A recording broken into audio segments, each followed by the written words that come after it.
And Jordan Binnington, and all it was Henrik Lundqvist said that if a guy's really close to the blue paint, you don't get over there trying to stop the puck. He's like, you read the play, and you get there, and you put your full body right where the puck will impact his stick. So it gives less area for the puck to get by you. You kind of control the situation. You attack the blade at that point. And then going back, because I'm a psychopath, and watching the first period and a half or whatever, I'm watching Jordan Binnington do this. And it just goes to show you that there's so much that goes into it, and the processing of the game in real time by these guys, it's awesome. It really is. And so Jordan Binnington being such an intelligent dude and hardworking, it's just a great combination, and it's paying off. Is a lot. Guys able to get that many shots. We talked about it. If you're getting that many shots, they're doing a hell of a job of stopping last night, obviously, and then against the Bruins a couple of nights ago. There was 35 shots, 36 shots. Guys on us as defense how to do prevent some shots. To a certain point, you also evaluate where the shots are coming from. Like, how much stress is it putting on my goalie to stop a shot from up at the blue line near the boards? Right. It really isn't. Right. If he can't, I can make that save. With no goalie gear on, I can make that save. You know what I'm saying? Yeah. So what we worry about as defensemen or as a team overall is that area that's inside the house. And you make the little home plate around the net and inside the dots, basically, in your defensive zone. Anything inside the dots, you want to try and eliminate. Now, Jordan Binnington does have to make a lot of saves inside the dots, but it's not as stressful. It's like some of these teams just fire pucks to the net. They fire from bad angles, whatnot. So there's 10 to 15 shots a game where you're like, I'm not even worried about that. So if you subtract that from the total, you end up with a more manageable total. Now, usually when you subtract those 10 to 15, you'd like to be in the 20, 22 shots on that, like total, right? The Blues are in that 30-shot category still. They do have to start eliminating some of the volume at the same time, because your goalie at this time of the year does start to get a little fatigued at times and can get worn down a little bit, which is why, though, I've been so impressed with Joel Hofer, which is why I love the current rotation that they have going on. And you would think you'd just stick with it. Because that's been I was driving to Ballpark Village listening to BK and Ferrario, and they were kind of having this discussion as well. What do? You just roll with Binnington the rest of the way. You, though, just suggested stick with the rotation. Stick with the rotation. Look at Joel Hofer's last game. Yeah. He played against the Boston Bruins, guys. Team's not going anywhere. They're battling for the President's Trophy again. So he played against the workout for him last year. Well, you're right. In talking to Jim Montgomery, he said we'd like to finish second this year. Okay. No, he didn't say that. But he, what the Blues are trying to do is create this environment to where Jordan Binnington is not solely relied upon every single game, and then he's just tuckered out the last 10 games. There's 8 games in the season. He's got nothing left in the tank. And you want him to be sharp. I think that Jordan Binnington gets the lion's share of the starts right now. But Joel Hofer will certainly get the back-to-backs, and then there's no reason. Joel Hofer, that's the best part. He has not given you a reason to not play him. If every time he got in the game, you're sitting there holding your breath, you'd be like, okay, we're going to ride it out with Binnington. Right. He's our only chance here. But you're not. Yeah. You're not holding your breath. You're not doubting the youngster. So you know what? Give him his spots in the lineup when Binnington could use a bit of a breather. Like you had L.A. last night, Minnesota on Saturday. That's a Binnington game for sure. And then you got Anaheim on Sunday. That's a Hofer game. And then you kind of reset for the following week. See what you've got ahead of you, that lies ahead of you. You got Colorado, I believe, on the Tuesday. Then you travel to Ottawa. So it'd be Binnington on Tuesday. For me, it would be Hofer in Ottawa. Yeah. Why not? I feel like this was the difference in last year, because I look at this team. Yes, it's a little different, but to me, it's really not that much different. But the goaltending, having 2 legit goaltenders, because, no offense to Greiss last year, he just wasn't Joel Hofer. Joel Hofer is giving you an opportunity to win games against the Boston Bruins, who Anthony doesn't think is that great of a team.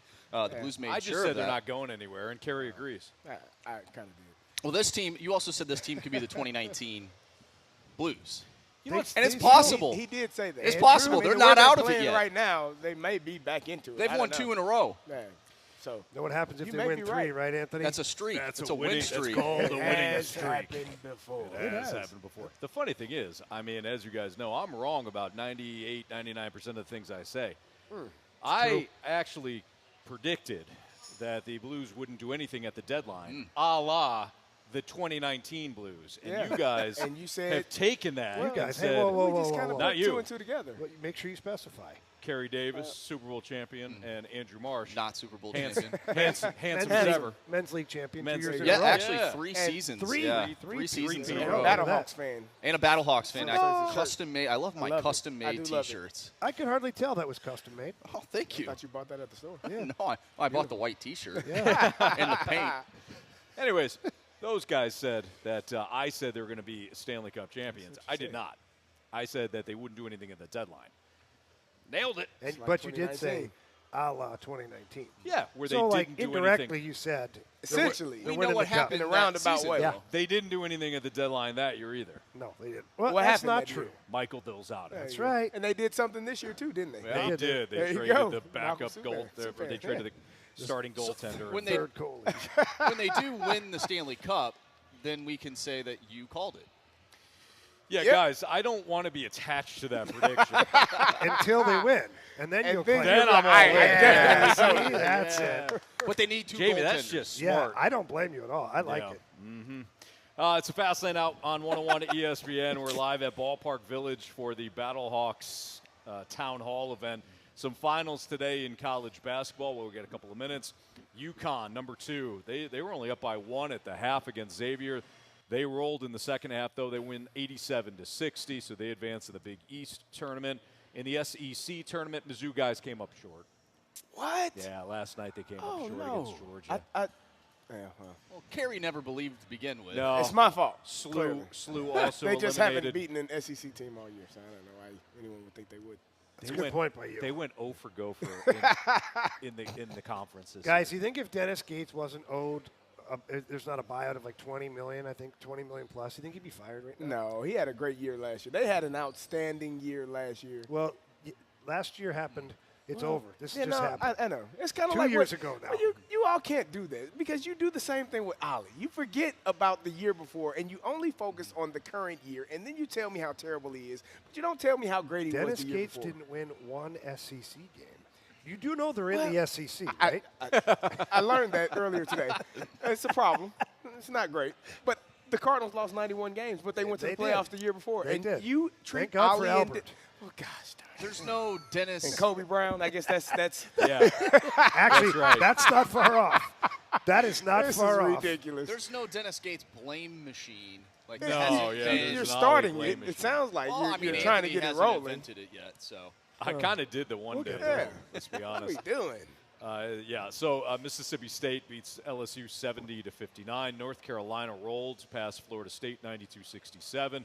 Texas Tech blew out BYU 81-67. So a lot of blowouts thus far. Michigan State by 10 over Minnesota in the second round of the Big Ten tournament. They win 77-67. A couple other tip-offs ready to go. Houston, number 1 Houston's taking on TCU. They just tipped off. And Pittsburgh's up on Wake 38-26 in the ACC tournament. It's Fastlane on 101 ESPN. Let's get to what's trending next.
LawnDuff.com and LawnDuffAutoplex.com. Are you kidding me? This is the Fast Lane, live from the Battlehawks Okay, guys, here we go. Trending. Village on 101 ESPN. Presented by Sumner One.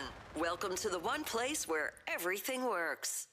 It's time to find out what's going on in the sports world with What's Trending Now. Brought to you by Goodwill. Donate a car and get tickets to the St. Louis Cardinals.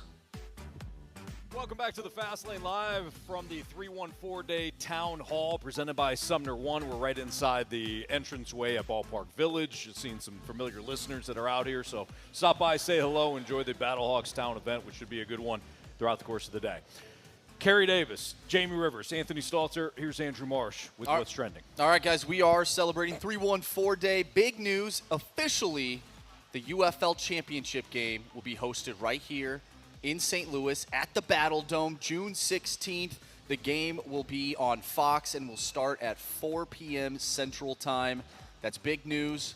Maybe there were some rumblings about maybe this happening, but today it is official that the UFL Championship game will be right here. Anthony, you had a premonition about this, didn't you? I really did, yeah. You were all over this.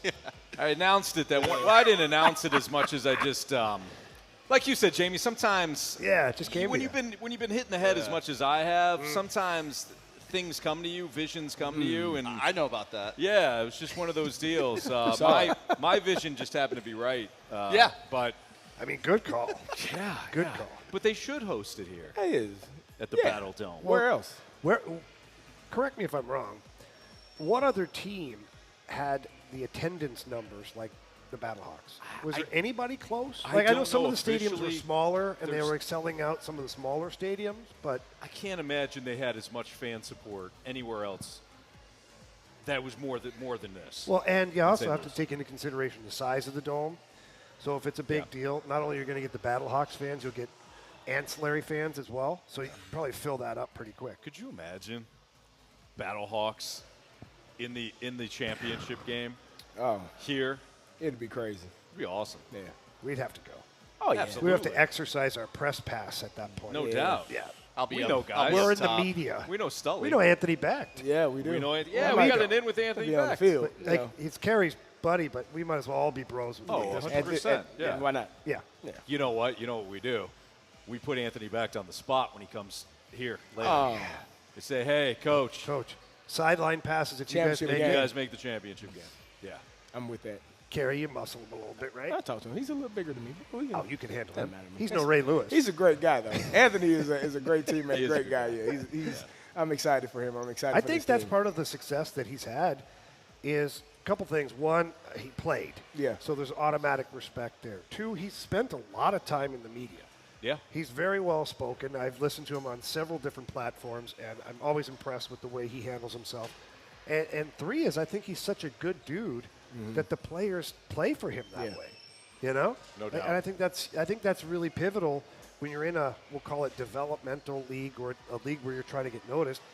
It's important that you play for a good dude. Like, who the hell wants to be playing in a situation where they're battling to keep their football careers going, and you're playing for some guy who doesn't care about you or is some kind of a moron?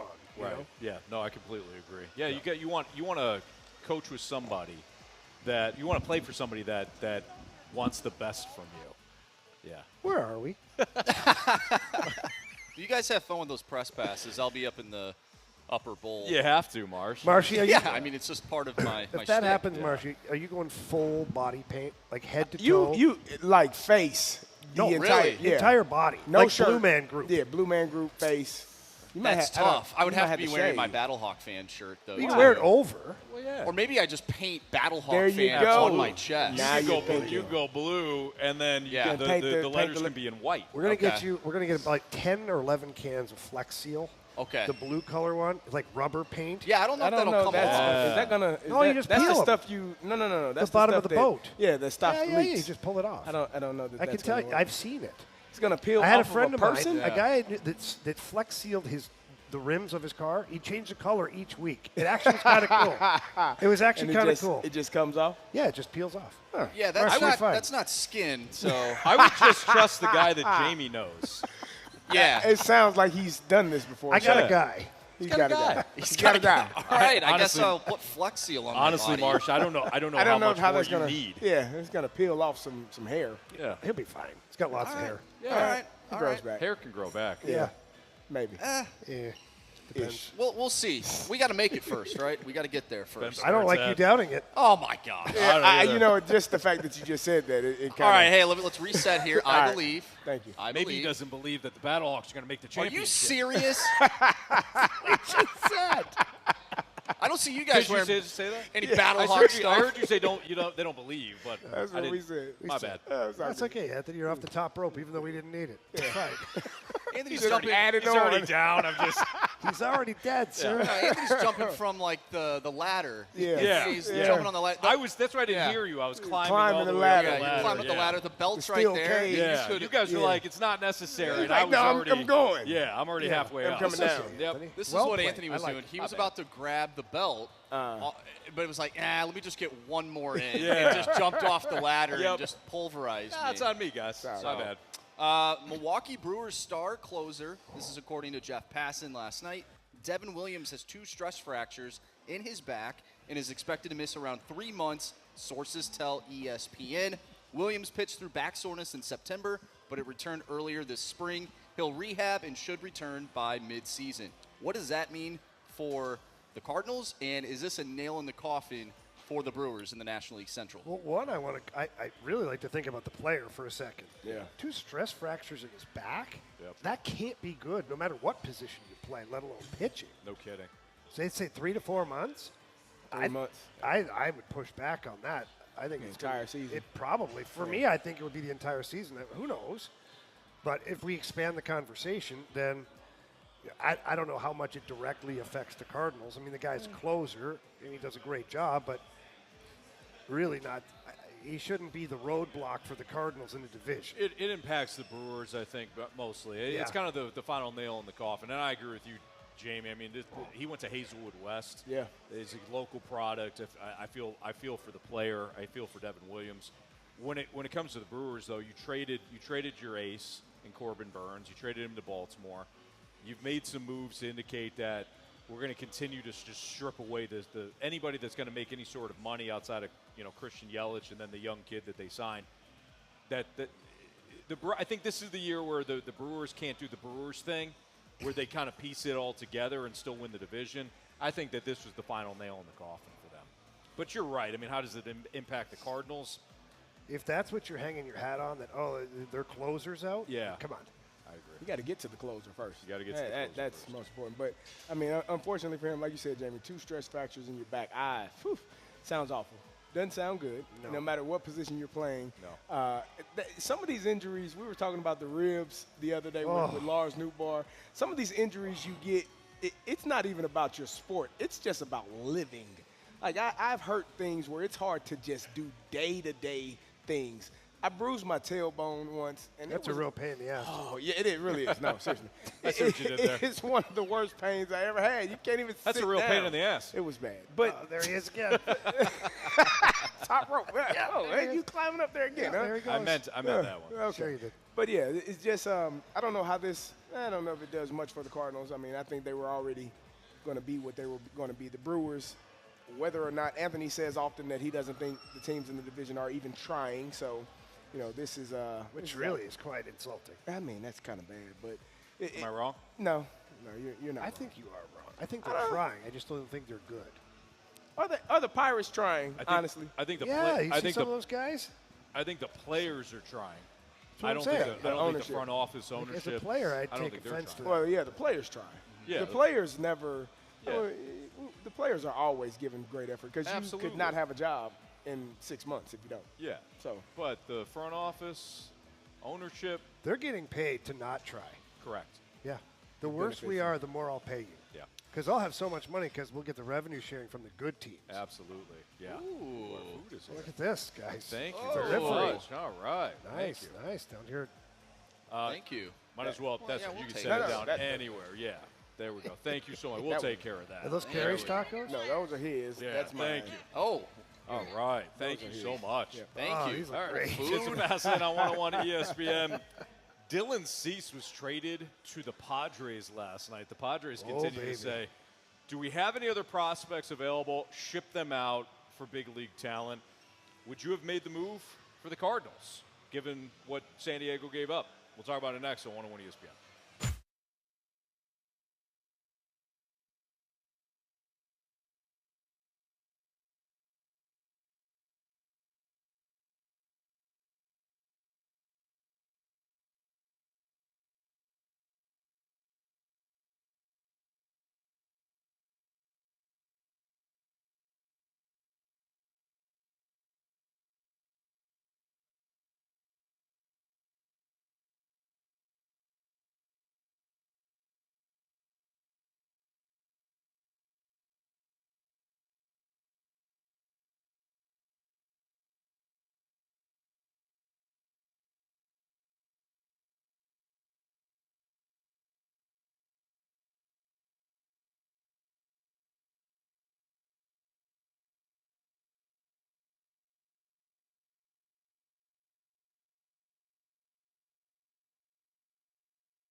Driven by Scrap Mart Metals Recycling.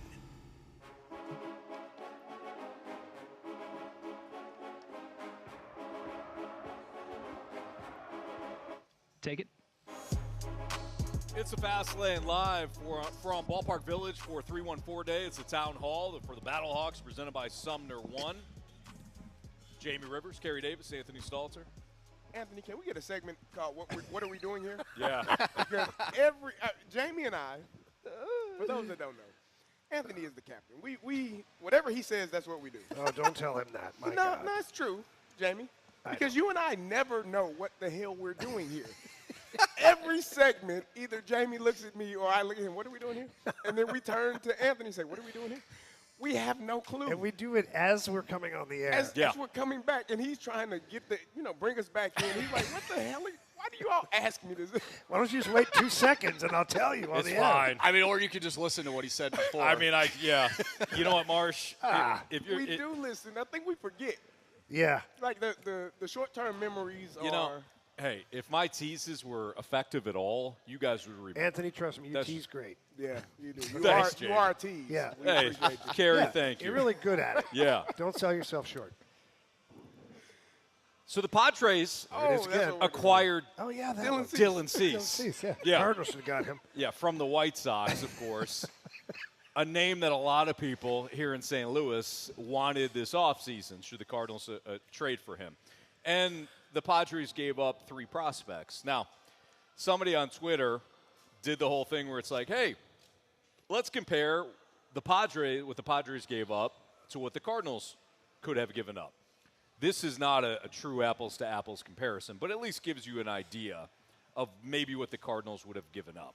Okay. So Dylan Cease was acquired for the Padres' 5th prospect, their 7th prospect, their 8th prospect. Okay. Now, not all farm systems are created equally, but the Cardinals' 5th, 7th, and 8th prospects were Thomas Sagasi, Cooper Jerpy, and Leonardo Bernal. Would you have given up that package for Dylan Cease in this hypothetical world where everything is equal? I would have. So would I. Easily would have, because when you look at Sagasi, he's a talented guy. But He's going to be really good. I think he's going to be really good. But he's another one of those multi-position guys. That's why you need. Yeah, but you've already got 2. You've got 2. The more the merrier. I understand that. But Dylan Cease, you have this year and you have next year, I believe, of team control. And then one more arm kick. I'm not sure. I'll look that up. I think it's pretty close to being right. So you would get extended time with a number 1 pitcher. I don't think he's an ace. I think he's a number 1 pitcher. But can you imagine your rotation if you had Dylan Cease, Sonny Gray, Miles Michaelis, work your way down from there? Right. Yeah, I agree. Whereas there's no guarantee that Jerpy will play in the majors and have a significant impact, because Jerpy might be Matthew Liberatore. Right. And nothing against Matthew Liberatore, but he's fighting right now just to be on a major league roster. Yep. And Sagasi, you just don't know. Like, the numbers are unbelievable in the minors, and he's had a real good spring training. But does he project beyond that to be an impact player that you don't currently already have? Well, and you didn't draft him, right? He came in that trade midseason, and that's exactly what the Padres just did, because Drew Thorpe was a part of that Juan Soto trade with the Yankees, and so they just flipped him. So would you really be hurting if you flipped Sagasi and you get Dylan Cease? Because then basically you're trading out Dylan Cease, or you're trading out Jordan Montgomery for Dylan Cease. That's the way that I look at it. Maybe others don't look at it that way, but you get a major league pitcher for a major league pitcher. I guess the biggest question I have for you guys is, does Sagasi, Jerpy, and Bernal. Leonardo DiCaprio, do they make you a contender in the next 1 to 2 years? No. Does Dylan Cease? Defined contender for me. To win a playoff series. Like, if Maybe. you can roll out Cease and Sonny Gray back to Yes. back, and if your offense bops like it should, Yeah. I mean, you're a much better team. You're significantly further You're not along. just hoping to I win think the division. the bigger issue would be that the Cardinals don't see it that way. They feel like that what they did in the offseason is sufficient enough, and therefore there was no need to give up prospects to go get a Dylan Cease, or no need to spend more money on a Blake Snell or a Jordan Montgomery. We're good. And I think that's the frustration that Cardinal fans have all the time, is we have 2 different images, 2 different viewpoints of what we're watching. Like, Cardinal fans are looking at it and saying, this it? Right. Okay, I mean, you said you would get 3 starters, cool. We didn't think it would be those 3 starters, but okay, what else? And the Cardinals organization is saying, no, that's it. That's it. We're good with what we have, and now we have to play this wait-and-see game. We have to. Sonny Gray is injured, okay, so when is he going to be back? We'll find out. Kyle Gibson, I don't know what he's going to look like when the regular season starts. I don't know what Lance Lynn is going to look like when the regular season starts. That, to me, is concerning. But for the Cardinals, for their organization, it's not. It's like, no, we're good. Just trust. And we trusted it last year, and we saw what happened. So I think it's going to be a tough thing to watch this year if it doesn't go well. The Cardinals they also seem like they're caught in between their decision making because they They're gave trying up. to do several different things at once. Yeah, and they because they gave up what they did in the Randy Arozarena trade and, of course, the Marcell Ozuna trade, they're reluctant maybe to give up guys that in 2 years will make an impact for them. But Yeah. you also gave up next to nothing for Paul Goldschmidt and Nolan Arenado. None of the guys that they gave up, the 6 prospects / players that they gave up for those 2 guys, none of them have done anything. So it's really about giving up the right players to get the right player back. And I know it's easier said than done. You can't predict the future. But in this case, again, hypothetical trade, I think that this would be a layup. Well, and like Make the move. Who knows what the asking price was for Dylan Cease earlier in the offseason? Maybe they went to the Cardinals and they were like, we want Nolan Gorman, we want Mason Wynn, we want all these people. And they're just like, whoa, we're not doing that. And now they're desperate. I mean, it's not like we're in December. We're in March and the season starts in a few weeks. Yep. And they finally made this trade. Maybe the White Sox got desperate and were like, we'll just take anything. We'll just take some of these prospects that, one, Drew Thorpe, again, was a Yankee prospect before he was a Padres prospect. So maybe they took that into account. I'm not too sure, but I would assume that the asking price earlier in the offseason was probably way too much. Right. Yeah. I just look at it now, and I good can't call. imagine why the Cardinals wouldn't do that. Wouldn't do it? Yeah. Well, Now, maybe they didn't have the opportunity. Maybe the Yeah. White Sox didn't want to trade with them. Yeah. Maybe the White Sox liked these prospects from Yeah. the Padres more. Like, Certainly. we're using our equivalency to what the number of the prospect was. Yeah. But maybe the Padres looked at it and said, this is a better deal over here. Plus, you're in a different spot, too, if you're San Diego. I mean, you really have to be all in because of the moves that you made. Yeah. You have to continue to be all in. Till it works. Until that move ship to me. sinks. Until Yeah. it works. Or it Until works. they can't get government funding anymore to cover payroll. Seriously. It's Fastlane on 101 ESPN. Let's get back into the Blues. Jamie, you had made a comment to us before the show talking about how the bottom 6 is the bottom 6 currently driving the Blues, and I'm interested to hear what your thoughts are on that. That's next on 101 ESPN.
broadcasting live from Ballpark Village for 314 Day on 101 ESPN. Presented by Sumner One. Welcome to the one place where everything works.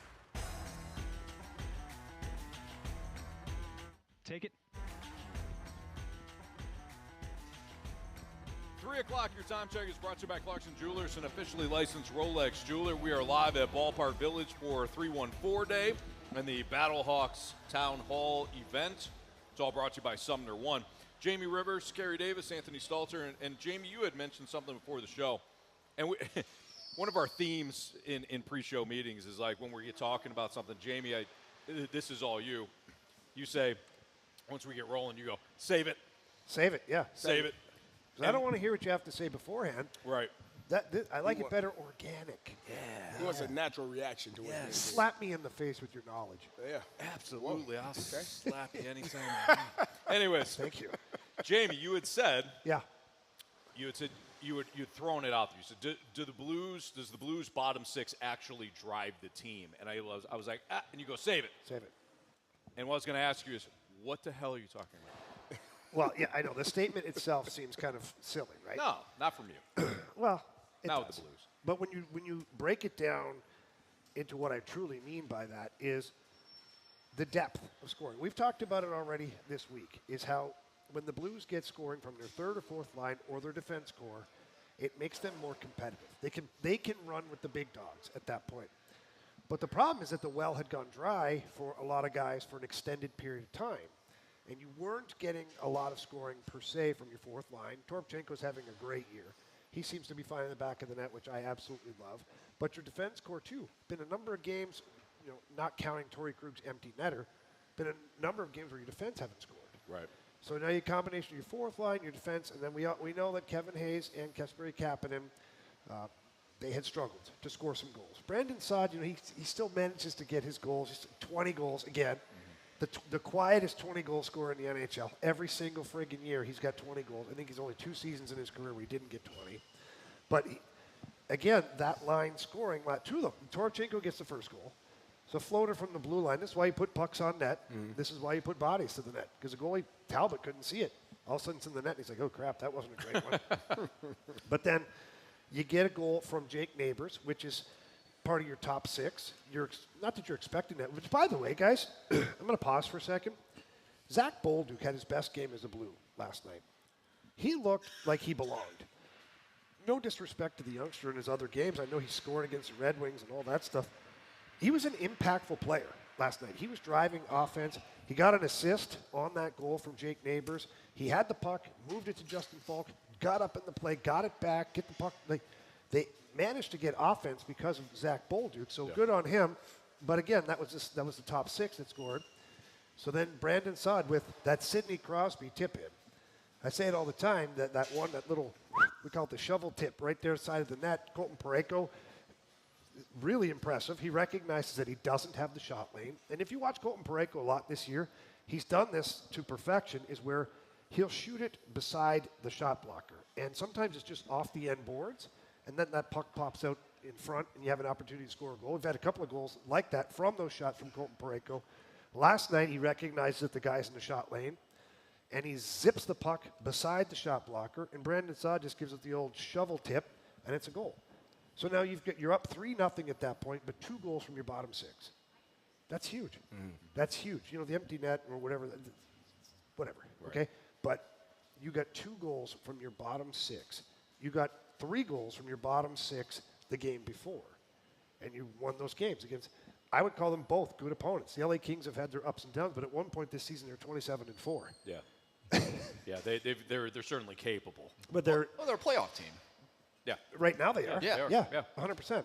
And they went through a coaching change and whatnot. But for me, for this team, this Blues team, to be competitive to where they can fight for a playoff spot or continue to climb to force maybe a playoff spot, you've got to get that depth scoring. And that's the bottom six in the defense. So what I mean by driving the Blues, it's an accent piece. If you don't have that offense, you saw what happens. You don't win hockey games. Yeah. It's very difficult because then everything is relying upon Robert Thomas' line and your power play. Yeah. Right. And it And probably And Binnington, yeah. It Let's probably, not forget him. Yeah, don't forget him. It probably alleviates some of the pressure off of those top two lines as well when you have that secondary score. And you talked about it often, just not having to rely and not having all of that pressure. If we're not scoring, we're not winning. If Binnington isn't standing on his head every single night, we're not going to win. And if you can get that secondary scoring, it allows you to be in games at least. And I think that's, for me, staying in the games has been problematic, but when they get a lead or when they score first, I believe this team is going to win more games than that. Well, they play a little looser at that point. What is that? Why is that? Well, I can't really describe it except for that you don't feel as much pressure. Yeah. You know, you're up by a goal, and then you think to yourself, we're going to make plays. We're going to play kind of free here. And if we give up a goal, hey, we're back to being tied. You know, it's not the end of the world. Right. But when you're down by a goal, and then you know you're a team that hasn't done well, and then you're dreading, you know, the next goal, and then you're chasing the game, Yeah. it's a weird pressure that comes with that. And to circle back to your point just a couple of minutes ago, the top line, when you're relying upon them solely to carry your team, it's a lot of pressure on those guys. Right. And you wear it. As a player, you're like, okay, every time I touch the ice now, we have to score. Have to do something. We have to score, or we're not going to win. Yeah. So this is the same feeling that Jordan Binnington had last year. Jordan Binnington felt like if he didn't stand on his head, the team would lose. He wasn't wrong. Right. But that's a lot to put on one individual. It's a lot to put on one line when it comes to the scoring. You want your guys to play a more relaxed, creative, hardworking game, not a stressful game. Right. There's difference between playing under pressure and playing stressful. When you're playing stressful, you make mistakes. It's funny how you get tired quicker. You shoot the puck in the wrong spot. Like, it just happens that way. Right. Well, when you're playing an intense, kind of stress-free game, even though you're working, you're competing, it's amazing what you can accomplish. You're more willing to make plays at that point. And therefore, if you're more willing to make the right plays, it creates more of a scoring opportunity. So, yeah, the bottom six and the defensive core, if they can contribute offensively in any capacity, it kind of unlocks that top line to go and play the game that they want to play, Right. and they can all contribute at that point, and increases your chances to win the game. So this is a loaded question, but what do you guys think ultimately? Because it does feel like something's missing. What ultimately do you think is missing? Like from a player standpoint, or like roster So- construction, or individual player? You listen to some of the national takes on the Blues and the national takes. They're never like terrible team. They're always like, they got good elements, this, that, and the other thing, but yet the product isn't there. I think they're missing a superstar. Like the guy that – Jamie, you know this. When you play a certain team, there are certain guys that are on that whiteboard. Their number is there, and you have to know where he is at all times. That's the same thing. If we're playing the Ravens, you better know where 52 is. He will ruin your day. Like, that's just what it was. You better know where 20 is. He will ruin the day. You must know where these players are. And I think the Blues, I don't know if they have that highlighted player when other teams come in to Enterprise, or when they go into other team stadiums. Yeah, but let me just push back with something here. Who was the superstar in 2019? That was there is an exception to every rule. Superstar? But I think Vladdy was. Yeah, I think he still. Listen, you say he's a superstar. He didn't even have a point a game. But I think he still garnered that type of respect. But here's the problem. I went over this not too long ago about Vladdy. Everybody says this guy was a dynamic superstar. It wasn't until 2 years ago that he actually scored 80 points in a season. So I'm sorry, my superstar scores 100-plus points. Correct. So that's what I call a superstar. Right.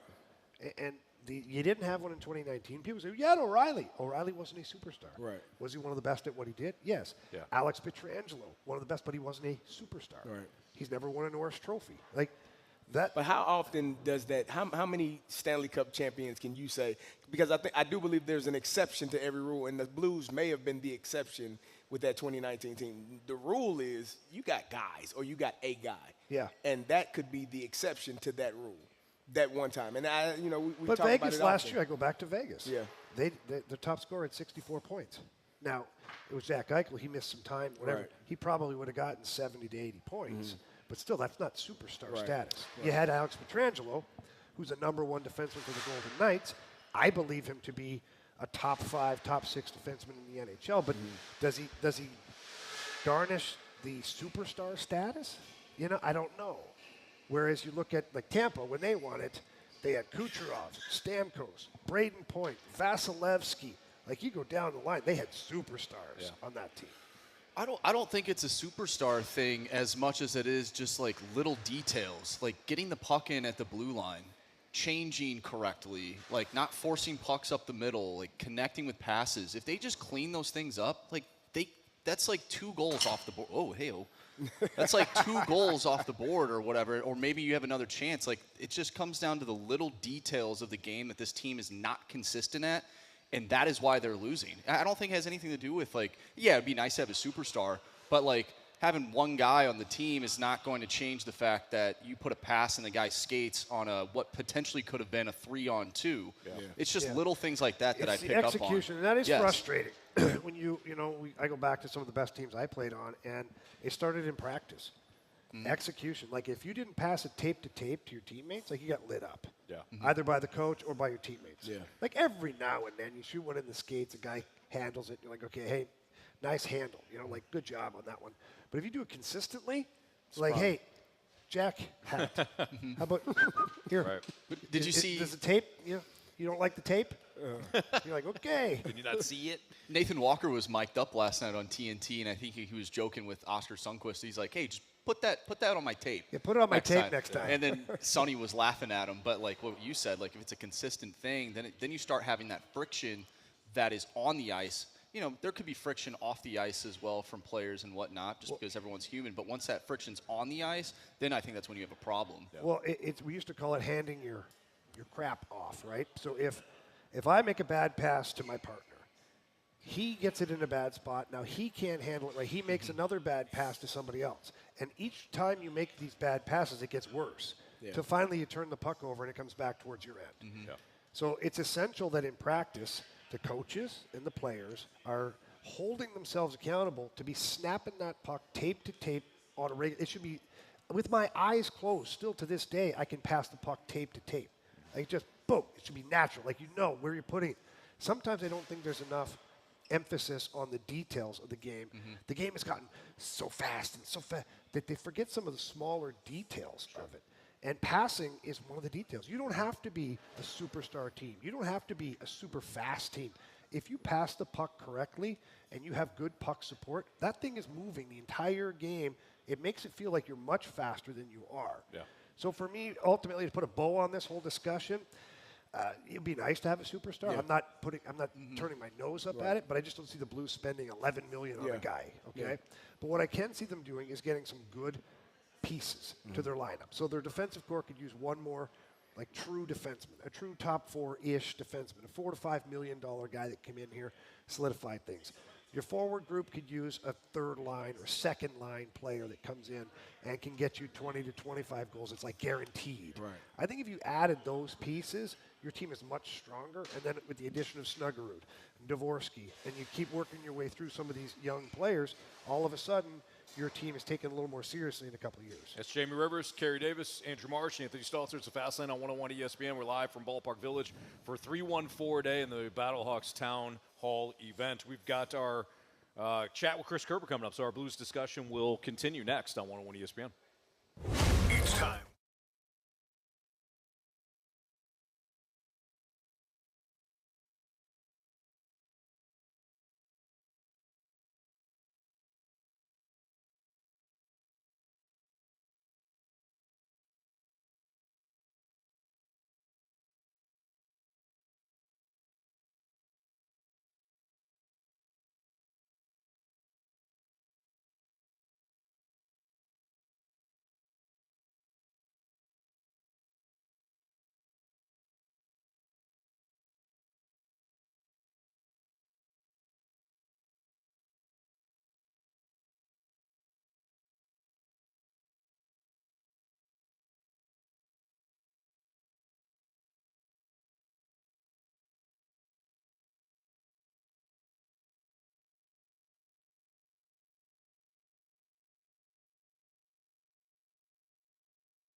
Two pros and one average Joe. You're listening to The Fast Lane on 101 ESPN, driven by Scrap Mart Metals Recycling. Bring out the Zamboni!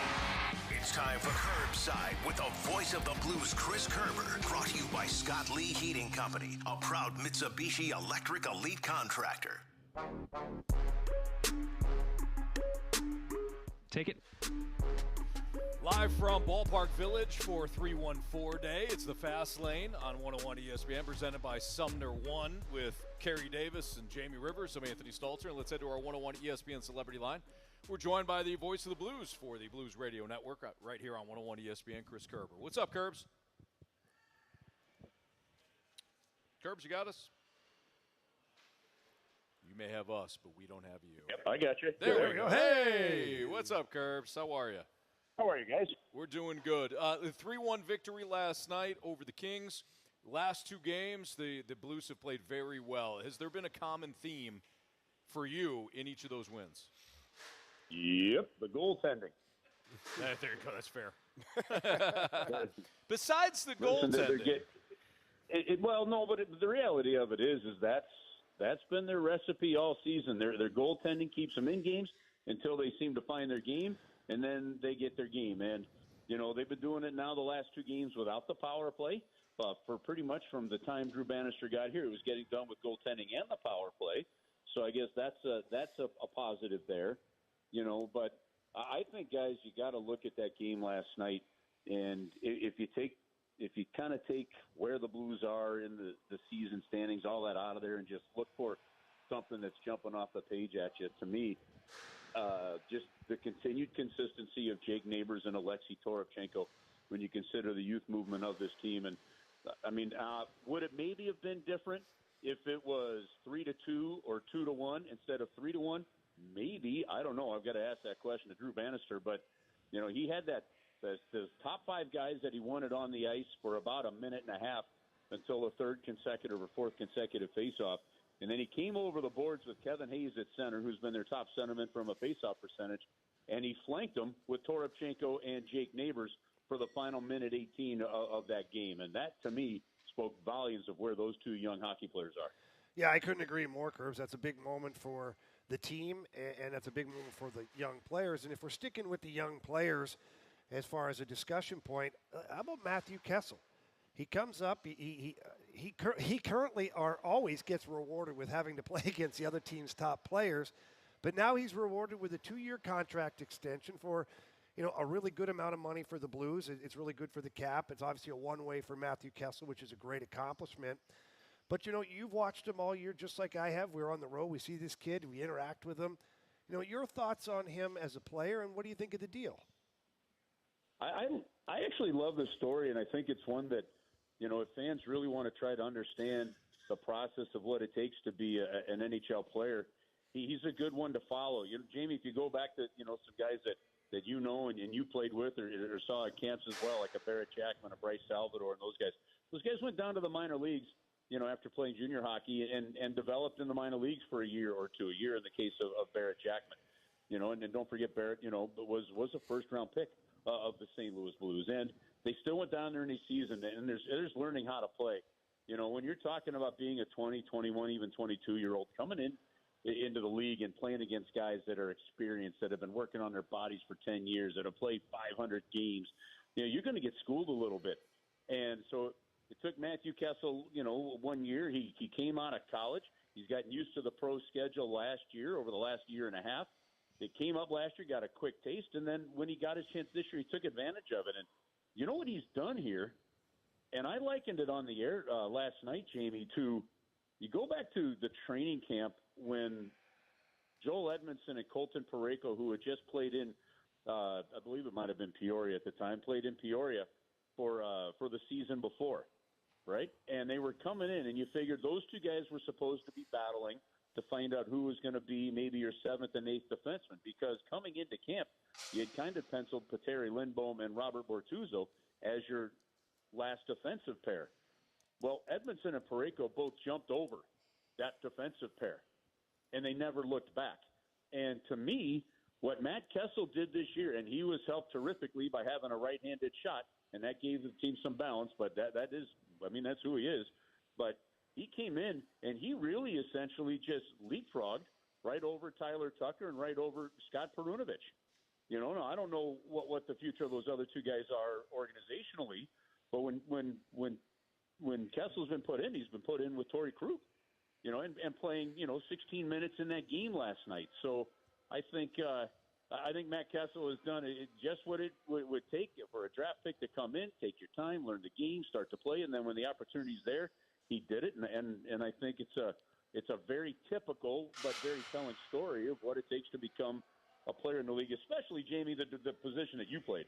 I mean, it takes defensemen a little bit longer with the speed of the game and all that, going backwards against guys like Crosby and company. So a great story, I think, to follow. Curves, we were talking about earlier this week about just the youth movement and how difficult it is for for Drew Bannister to try to manage this youth as well as trying to make a playoff run. How is he managing? How is his staff, him and his staff, managing that?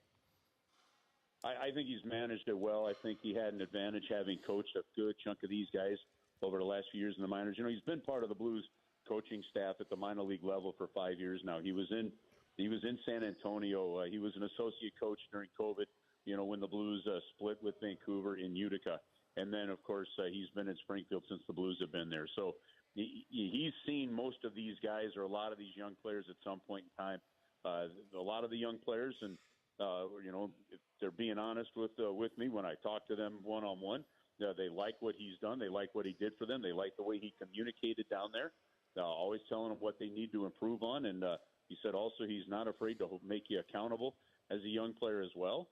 And so, you know, I think it's important. And, you know, I haven't followed up with Doug Armstrong about something he said at the end of last season about how he needs to learn a little bit more about the younger players of today. But he clearly has a coach right now that has experience in dealing with them and getting them ready. And, you know, just like you got to give Craig Berube credit for the constant development of Robert Thomas and Jordan Kyrou and Ivan Barbashev and Jordan Binnington and these other guys that, you know, kept getting better while being pros in the National Hockey League. You know, if we've seen somebody come up from the minors that has developed over the last 4 or 5 years into NHL players, I think you have to hang some of that, a good chunk of that on having Drew Bannister as their head coach. I think it's only fair. Curbs, the last couple of games we've seen some scoring from the depth forwards. You know, the Hayes line, and again last night Toropchenko, and again last night Saad. You know, it just made me wonder, you know, a couple things. Where could this team have been had they had that consistent scoring from the depth that they've had the last couple of games? And, you know, what can they do to close that gap? Like, is it possible if they continue to get that production from the third and fourth line, can they make a real run at this? Well, I think they can make a real run at it, Jamie. The question is what they've done in the last 2 games, can they do it for longer? You know, they're getting the scoring because they're just playing a simple game, getting the puck in, forcing some turnovers, and not being one and done in the offensive zone, and then somebody's getting to the front of the net. So, yeah, they've proven they can do it. What they haven't proven is they can stick to it, and that's going to be the question. You know, I think Alex looked it up. It was like a record of 17, 8-2, or 7, something like that, against the remaining teams this year. So, yeah, they could do it. I don't know about you, Jamie. I think that I thought we'd see a bump from this team once that trade deadline passed, because I think with a team that was in a position like the Blues were, all bets were off in terms of who could be coming, who could be going, and I think that was a hell of a cloud over this team for a while. And whether people like it, agree with it, whatever, you know, they are human beings. It's not just hockey cards. You know, they get rumored in trades and things like that, and I think it impacted a lot. So, look, I think they can do it. You and I have said all year they've got the goaltending. You know, can the rest of it get there? And we'll just have to see if it's a little too late or if they find a way. But it's nice to have that third line clicking a little bit, because there's just too much of a gap if you're just relying on even your top line or just your top two. Curbs stuff. Going to be an interesting, final couple of weeks here in the season, and hopefully the Blues can make a bit of a run at this. Have a great rest of your week and a good weekend. All right. Thanks, guys. Talk to you next week. All right. Sounds good. That's Chris Kerber. here in the Fast Lane on 101 at ESPN. Let's play hot take or hot garbage next. So if you have a hot take or hot garbage that you want to send in to the Air Comfort Service text line, 314-399-9646. We'll play that next in the Fast Lane.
For the battle All right, here we go. on 101 ESPN. Presented by Sumner One. Welcome to the one place where everything works.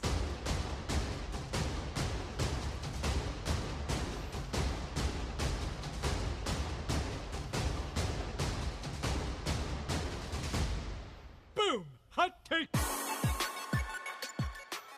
Take it. It's the Fast Lane Live from 314 Day. The Where did town, we get that town from? hall. Boom. Who did that? Marshy. what? What is that? The boom. Yeah. That's Homer. That's Homer Simpson. Is it really? Yeah. Sorry, guys. I wasn't an avid Simpsons watcher. But you know who Homer Simpson is. I like The Simpsons. I've watched them. Don't. I'm not an avid watcher. Does that make sense? Yes. All right. Yeah, it makes Good. sense. Yeah. Yeah, Hockey Bob Hockey down Bob's here. here. Hockey Bob Blues came in tattoo. here like bat out of hell. Yes, he came in here, He walked right in and he kicked goes, everybody's ass, and now he's gone. I'm Hockey Bob. I'm here. Nice to meet you there, Bob. We just had Hockey Bob on the gauntlet not too long Yeah, ago. we did. We did. Remember Yeah. he talked a lot of smack. He was. Oh, he was did. the one that said that you need to just go in the corner and agree with everything that Carey says. That's Oh. right. Yes. And Is then that him? Who He said spanked, that? who spanked Hockey Bob then? Battle boy Anthony. Good job. in hockey. No way. He might have to change his name. Oh, man. Never mind. Yeah, we're live from Ballpark Village for the downtown Battlehawks event presented by Sumner One. Time for a hot take or hot garbage. All right, let's start off with the 636. The Cardinals will not win a World Series under John Mozeliak. He is so surrounded by yes men that it doesn't even occur to him that his ideas aren't always right. That's why the plan never changes, whether the Cards are winning or losing. I need my glasses. Yeah, you Yeah. use these, although they might make you feel wonky. I think that's a hot take. I don't see the Cardinals winning the World Series. Mozeliak's got, what, 1 year One left? more or two? year. Maybe two? This year and I next don't year. know. This year, I think this year. and He next. gave 25. himself one extra year at the end of that thing. Yeah. I don't see the Cardinals winning the World Series in the next year to 2 years. I mean, shut your mouth, unfortunately, I'm sorry. Yeah, Doesn't St. mean Louis Cardinals we're talking about I here. know. I love them too, Carey. Okay, Okay? Look at, trust me. I cried real tears last year. You and like I both. 40 games into the season, Yeah, there we were were tears. consoling one another. You're very strong. I Grip, know. too. But when we look at it and we isolate John Mozeliak in particular, do we really think he's got nothing but yes men? Like, I know there's this narrative that's out there, but is it him or is it the DeWitt family that has yes men?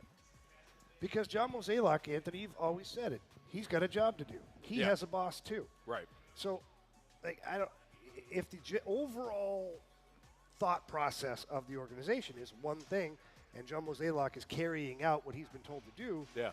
then so if he's hired like-minded people or people that just know I have to fall in line with this thought or I'm going to get fired. Right.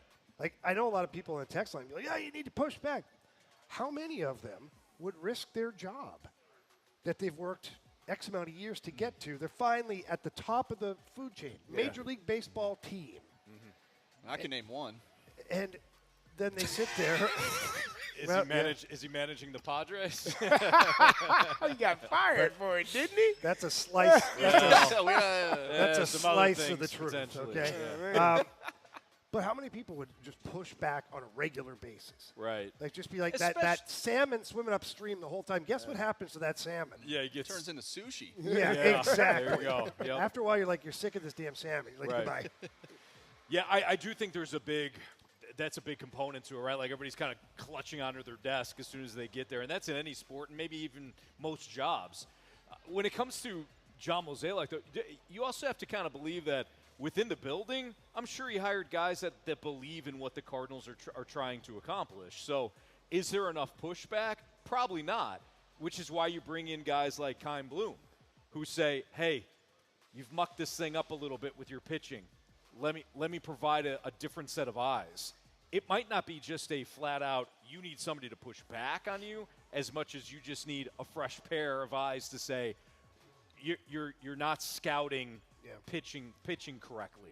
Is it going to be listened to? Is it going to be accepted? Is that difference of opinion going to be welcomed? And I think that's the main question, because if you are the person that makes the final decision, and your decision, your say-so. When you ask that, Jamie, I think most people don't push back. Most people are not comfortable going against the grain and saying, no, this isn't good. This is not a good idea, because that is your job. Your job is on the line, how you take care of your family. Like every 2 weeks, I like getting that check. Yeah, you want to make sure that you are staying in the same home you're in, driving the same car. So if Wife you want still me, talking yeah, to you? it's a terrible Dog idea, doesn't but hate you know what? You know, Go ahead. that stuff. I love it. I love the idea. All the time. Children aren't screaming at you. Yeah. You don't get it. You know, Yeah. like that stuff. Why did you have to go against them? I just did what was in my heart. Shut your mouth. So is Mo like the Meryl Streep character of Devil Wears Prada? There you go. Oh, Everybody wow. agrees. Yeah. Wow. Nobody disagrees. They need their Anne Hathaway. Yeah, they do. Don't we all? All right, this next one comes from Thanks Dad. Hot take or hot garbage? 314 day is STL day, but in middle school and high school it was Pie Day, and those teachers went hard for everything circular. Pie Day's always a Wow, that's favorite of mine. that was creative. Anthony, how about you? Yeah. Oh yeah. Absolutely. What's your favorite kind of pie? Oh, Jamie, all kinds of pies. I don't know if I could list them all. Carey, you? Same with him. No, there's no way you like all Nah, pie. I like apple pie. I don't like lemon pie. Yeah. I like apple pie. I like sweet potato Pumpkin pie. Sweet potato pie. Now we're talking. I like a good old chocolate pie. Pumpkin pie. Yeah. I'm okay. Yeah. Just bury my face in that. Yeah. Yeah. Still talking about chocolate pie. Yeah. Oh yeah. Yeah, with the whipped cream on top. Oh yeah. And like the graham cracker crust. Yeah. It's awesome. I think they're talking about the math aspect of pie. Oh. Oh. Yeah, I think so, too. 3.14 with all those Yeah. other numbers Yeah. after. Right. Oh, okay. That pie. Well, I don't really I don't- like math, so. Yeah, it doesn't taste as good. No. No, it No. certainly doesn't. No. Although my dog did eat my homework a number of times, so it must have tasted okay. Did that work for you? That's what I said. What do you think happened to the guy that actually had his dog eat his homework? It probably He's was. done for. He was Oh, screwed. right, Yeah. He got an No, F. I'm really serious. He ate it. Yeah. Promise. Hey, watch. We'll follow the dog around. There You'll you go. see. Right. Eventually. It'll come out. There it is. All right, hot take or hot garbage from the 314. The Cardinals will extend Paul Goldschmidt and work Jordan Walker at first base. I think that's a hot take, especially the first part of that. They want Goldie to be, here for at least another year, if not two. I Goldie's just get not that going sense. anywhere He's going to else, retire here? Yeah. Yeah. Retire as a Cardinal? Goldie likes the quiet Midwest. He Yep. likes being able to blend in here in St. Louis. He likes being able to do what he has to do. From what I understand, I don't know Goldie personally, but I do know people that do know him. He loves it here. Yeah. He loves having his family here, all that stuff. So at this point of your career, when he's, 36 years old, Yeah. you really don't want to pick up and move again. Unless you're Kirk Cousins, And then you're going to get that's $184 $100 million. Yeah, I got a little beef with Kirk. What did Kirk do? What do you mean, what did he do? He left you. Goldie's not He going to get did, and he was $100 talking million. to some people perhaps at a time that he shouldn't It's have been. legal tampering. I don't know what Yeah, the what the problem is. hell? What are you complaining about? They got his phone number. Right. They called him. Hey, Oh, is this get Kirk? outta here. Send Yeah. him a text, and Right. lo and behold. It wound up being Kirk Cousins. Oh my gosh, it's Kirk. You guys. We were just talking to Justin Fields, but we'll take you. Gladly. From the 314, hot take or hot garbage, Matt Kessel, and I believe this is supposed to say Cale Makar. It actually says cake maker. Hot take or hot garbage, Matt Kessel will be the next cake maker. Yeah, that's hot garbage. I like Matthew Kessel a lot. He's a nice young player that's developing nicely. Cale Makar is an absolute superstar. He's one of the best hockey players, period, not just defenseman. Ever, Bob. He might be one of the biggest difference makers in all of hockey every time he touches the ice. It's kind of important. Yeah, it's not just important, it's out of this world. Yeah. There's very few guys that have the ability to completely change the outcome of a game like Cale Makar can. Mm-hmm. So as much as Matthew, I'm blending names here, Matthew Kessel has done really good things. One, I'm not going to hang that over his head. You imagine, hey, Matthew, when are you going to become that Cale Makar guy, huh? He's like, We're paying you now. yeah, 800. And What's he Terry making? Davis says we need a superstar. What's so Makar make? Hey, $10 million. went to the same school. They did. Well, they Just did. saying. Now, you go. Marshy just said it. He will be the next Cale Makar. He's connecting the dots. The next Number best 43. defenseman from UMass. Guys, Yeah. really like Matthew Kessel. He's not the next Gilman. Marshy just said it. No, well, Marshy's 3, wrong. 4. Well, what about March the next 14th? cake maker? Do you think he Okay, could bake a I'm cake? sure he probably can. I bet he's, Matthew Kessel's a smart kid. I bet he can bake a You cake can follow directions. That's pretty for simple. the most part. Baking is probably the easiest thing. Oh, I could disagree with you. Really? Yeah, I think baking. It's- I think you can make the cake, but Here's it's the dry. problem. or No. it's- Yeah. The problem is I'm gonna people, challenge you. We're gonna have a no, bake-off. we can have a bake-off. We're gonna have a Here's the bake-off. problem. People tend to not Is it follow pie the or cake? directions. Cake. Cake. All right. People don't follow the directions completely. They try to add a little bit or take a little bit out and oh, this is enough. No, the directions are specific for baking. If you try to there add are, or there are or bakers all over subtract. St. Louis right now that can't stand what you just said. I'm Baking's just saying. easy. It's Why do we easier. have companies that we buy from? then? Right. Oh, gosh. Carey, you just screwed up our next baking deal. We're gonna have a bake-off one We day. will. Yeah. Yeah, I don't see? claim to be a baker, I'm but not I know either. how good they are. I won't disrespect them. Oh, Me either. Jamie's $1 million Plus, cook-off. My birthday's Saturday. A nice cake would be good. Oh, yeah, nice. Hey, guess what? My birthday's 2 days later. That's so- right. Carey's Carey's birthday's around the like corner. 8 or 9 days Yeah, later. yeah, Mine's man. like 10 We'll days just later. get one huge cake. Yeah. One cake. Oh, Carrie's not baking it though. no. Nah, don't. no. You So don't want me to bake. my family, we have this thing for each person when their birthday happens, you all get a peanut butter cake. Would that be something that intrigues you guys? I've never had a peanut butter cake. It's I haven't amazing. either. Yeah, it's I'm in. so good. I would Yeah. try it. I'll try it. I don't know if I want the whole cake. well, no, yeah, it's You know, it's a I lot. I don't but think he said his supposed to- birthday. I don't think you're going to get a on his birthday. Yeah. Well, I'm his- saying we could have a his joint family- birthday. His family likes me too. Oh, Okay. so you're gonna? I know his they brother. can make him a cake. Yeah. Okay. Oh, I won't make it. I'll have someone in my family do it since it's our birthday. Yeah. That's just a gift, right? Birthday month. So I'll Marshall, I'll you have tell it for your all family of us. thank you. I can't will. wait for the cake. appreciate it. Absolutely. Anthony and I will just share one. Yeah. I'll make you guys one. I know what You'll you love think, it. guys. I will. It's Fastlane on 101 ESPN. How does Dylan Cease, that trade now from the White Sox to San Diego, how does it impact the National League? We'll talk about it next on 101 ESPN.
ESPN.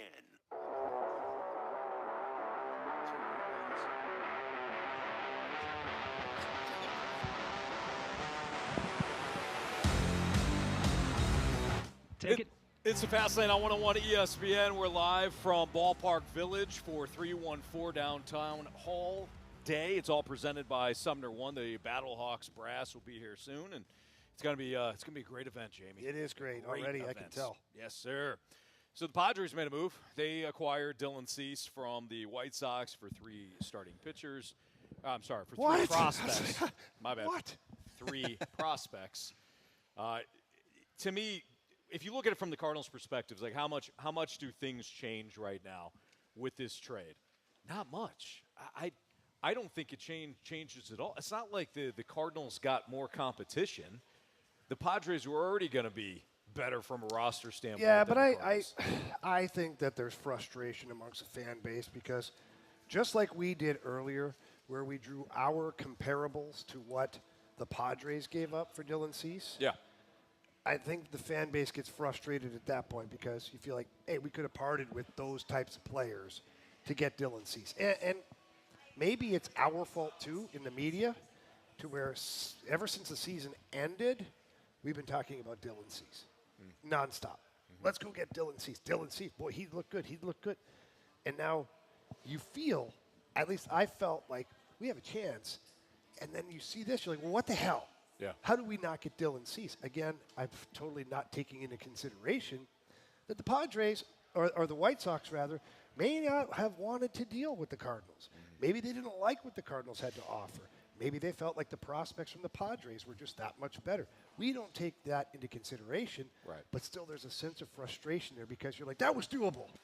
That one was doable. He was merely available, too. I mean, that was the thing, Yeah. right? Like, is he available? Well, the White Sox never dealt him so, and actually they did.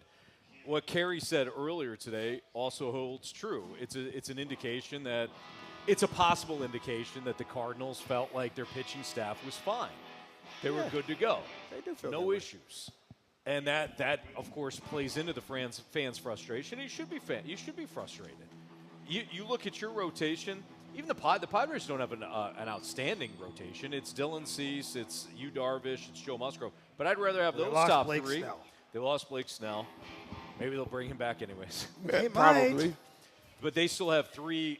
They still have 3 quality starters compared to what the Cardinals have. And the Cardinals are. You're looking at it like, man, really? That's all you've done? You think you're good? You kick up their feet? Yeah, they do. That's how they spend money. That's how they see the that's their vision for building their team. And no need to overspend, whether that's financially in free agency or overspend in terms of sending out prospects that could help your team in the future. And I think you had a good point earlier.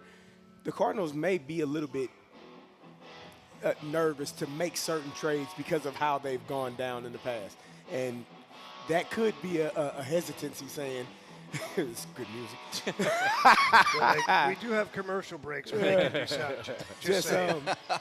I think that could be a problem as well. That we don't want to make this trade because this person could go on to be the next Randy Arozarena, and what are we getting in return? Yeah. And what are we losing in terms of what we're getting back? I think a player like Dylan Cease, you should take your chances because he's already having a track record. He's shown you enough. And if you go and lose, if Thomas Saggese becomes a great second baseman in the future, hopefully Dylan Cease helps you win a World Series and those things all leaping out. But the Cardinals were unwilling to do that. Yeah, I think the other aspect, too, just to build off what you just said, Carey, is that it's not only that they decide to make some trades that wind up hurting them, they also decide to hold on to certain guys that wind up hurting them anyways. Like Tyler O'Neill. You go back, it's not just that they parted with Randy Arozarena. They held on to Harrison Bader.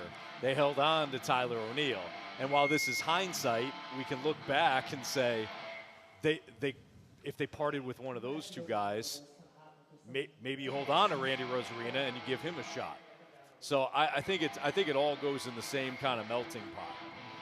They also held on to Harrison Bader and Tyler O'Neill with an opportunity to get Zach Wheeler for half a season, and maybe they re-sign him if they acquire him. Probably not. There's a lot going on here. There's so much There is. going on. There's a lot going on. There's a smells. Yeah, and there's.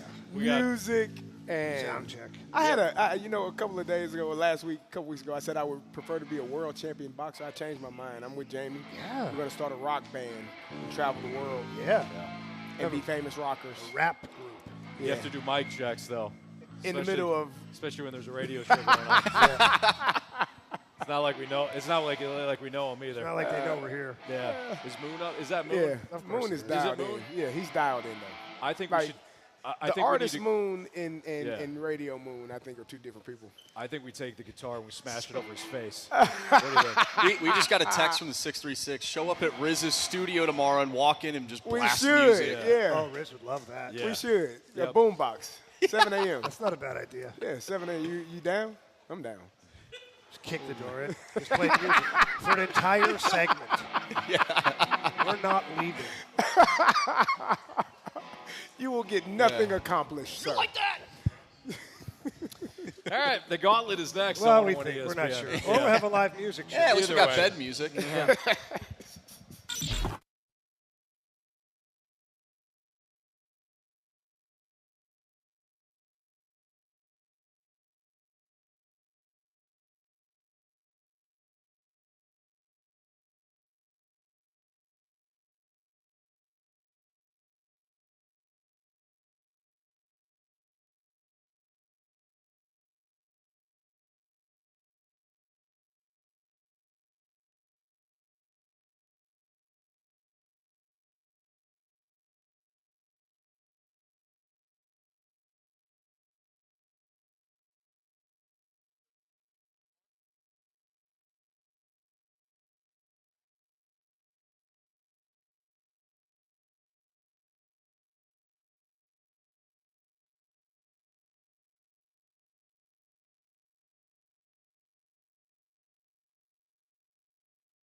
Nissan, home of the lifetime warranty and 30-day return.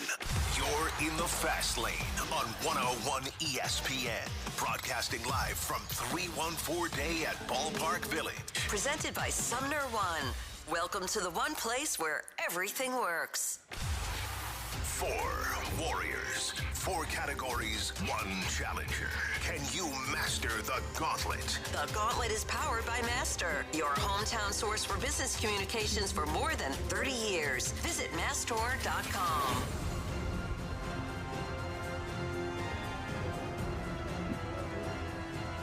Take it.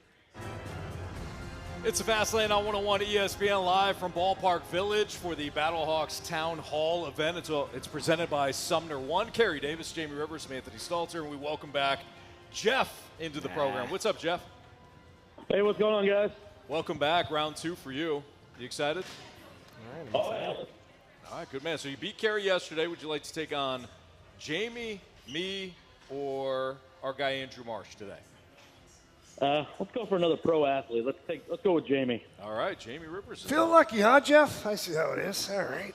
Good luck, buddy. Try my best. Good luck. I'm going to go buy Thank a you. Cardinals T-shirt over at the store. Oh, there you go. That's very nice. Okay. Spirit of the day. Or maybe the Battlehawks up there. All right. Good luck, Jeff. There we go. All right, so Jeff, go ahead and tell Bradford to spin that wheel.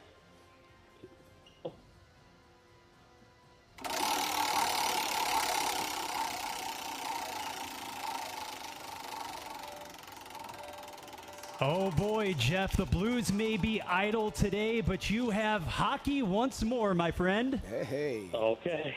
Wow. All right. All right. Well, hey, it worked out yesterday for you. Did. Carey did well, though.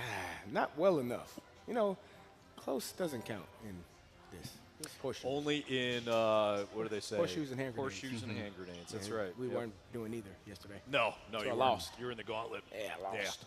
All right, Jeff, you know how this works. Each question is worth 2 points unless you ask for the options. Therefore, those questions are worth 1 point. Are you ready? Let's do it. All right, question 1. The only sweep that occurred in last year's Stanley Cup playoffs came in the conference finals. Name the team that got swept. Oh, jeez. Who did? See, Jamie's going to know this. Give me the options. Edmonton Oilers, Dallas Stars, Carolina Hurricanes. Ooh.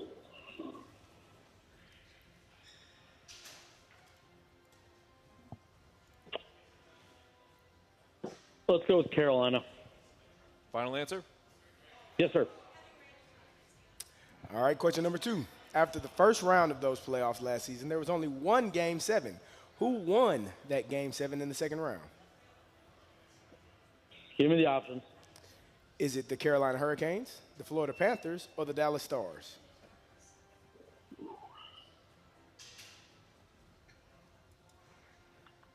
Go with the Florida Panthers.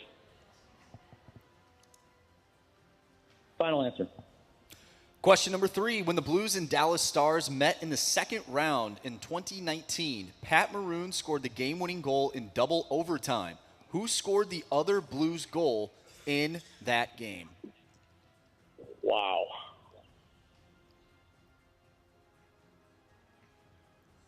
Options. Was it Alex Pietrangelo, Vince Dunn, or Carl Gunnarsson?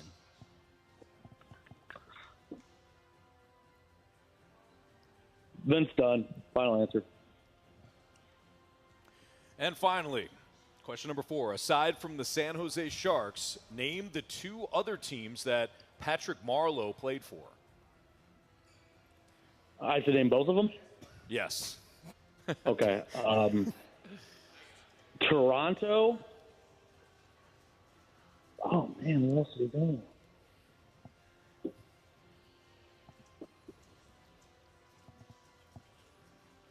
Give me the options. The Bruins and the Penguins, the Maple Leafs and the Bruins, or the Maple Leafs and the Penguins? Yeah, I had to put the Maple Leafs twice. Go with the Maple Leafs and the Bruins. Final answer? Sure. Okay. All right, we're going to text Jamie to come back now. You forgot to say your San Jose Sharks. No, I didn't. No, Carey. you did. Yeah. You said the, but Yeah, no. aside from my San Jose Sharks is what Right. I think the word you were looking for. No, you don't care. I really better, wasn't. A better descriptive of Must have slipped his mind. Hey, I don't know why he does that. He's no. a Sharks fan. Well, I think the reason why it did not slip my mind is because I'm not that fan. Oh. Well, Anthony, we don't know where you're from. People No. have no clue. No. You root for the Falcons and the Sharks and, you know. Yeah, I don't know. Hi, guys. Well, the first part of that was correct. How we doing, guys? Doing great. Great. How are you? Yeah, Cardinal store was closed. Ah. Yeah, so I didn't, no. get a They're chance. lost. Sorry, buddy. It is their loss. Literally, lost. financially, they just lost money. Way to go, guys. All right, Jamie. Yeah. Your category today is hockey. Oh, boy. Tell him, Marsh. Pack a lunch. Okay. Question number 1, Jamie. The only sweep that occurred in last year's Stanley Cup playoffs came in the conference finals. Name the team that got swept. Okay. This is not. It's not easy, Anthony. It's not easy. Let's go with the options, man. The Edmonton Oilers, the Dallas Stars, or the Carolina Hurricanes? Oh, it was the Carolina Hurricanes, for sure. Final answer. Question number 2. After that first round of those playoffs last season, there was only one Game 7. Who won Game 7 in the second round? Oh my God, these are tough. Who the hell remembers this stuff? Options. Is it the Carolina Hurricanes, the Florida Panthers, or the Dallas Stars? Okay, the question again now? After the first round of those playoffs Yeah. last season, there was only one Game 7. Who won that Game 7 in the second round? Okay, second round. Panthers had the Maple Leafs. Did that go to 7? So I had the Hurricanes, the Panthers, and Dallas Stars. Dallas Stars. Dallas Stars. You know, they play Edmonton. I'll go Florida Panthers. Don't think it's right, but Final answer? yeah, final answer. Question number 3. When the Blues and Dallas Stars met in the second round in 2019, Pat Maroon scored the game-winning goal in double overtime. Who scored the other Blues goal in that game? Oh, wow.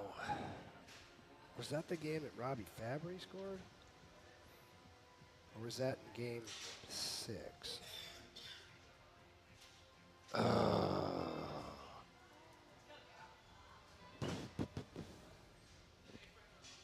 Options, please. Your options are Alex Pietrangelo, Vince Dunn, or Carl Gunnarsson. Oh, wow. Okay. Thank God I used the options. Alex Pietrangelo, Vince Dunn, or Carl Gunnarsson. I don't think it was Gunny. I'm going to go with Alex Pietrangelo. Final answer.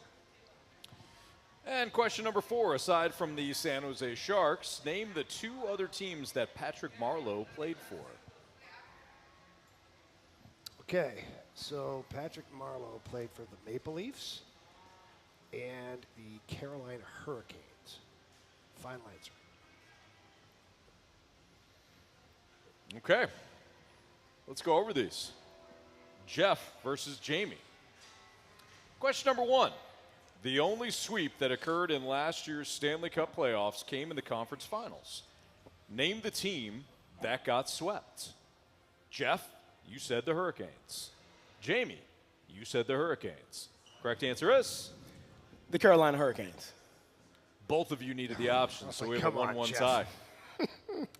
After the first round of those playoffs last season, there was only one Game 7.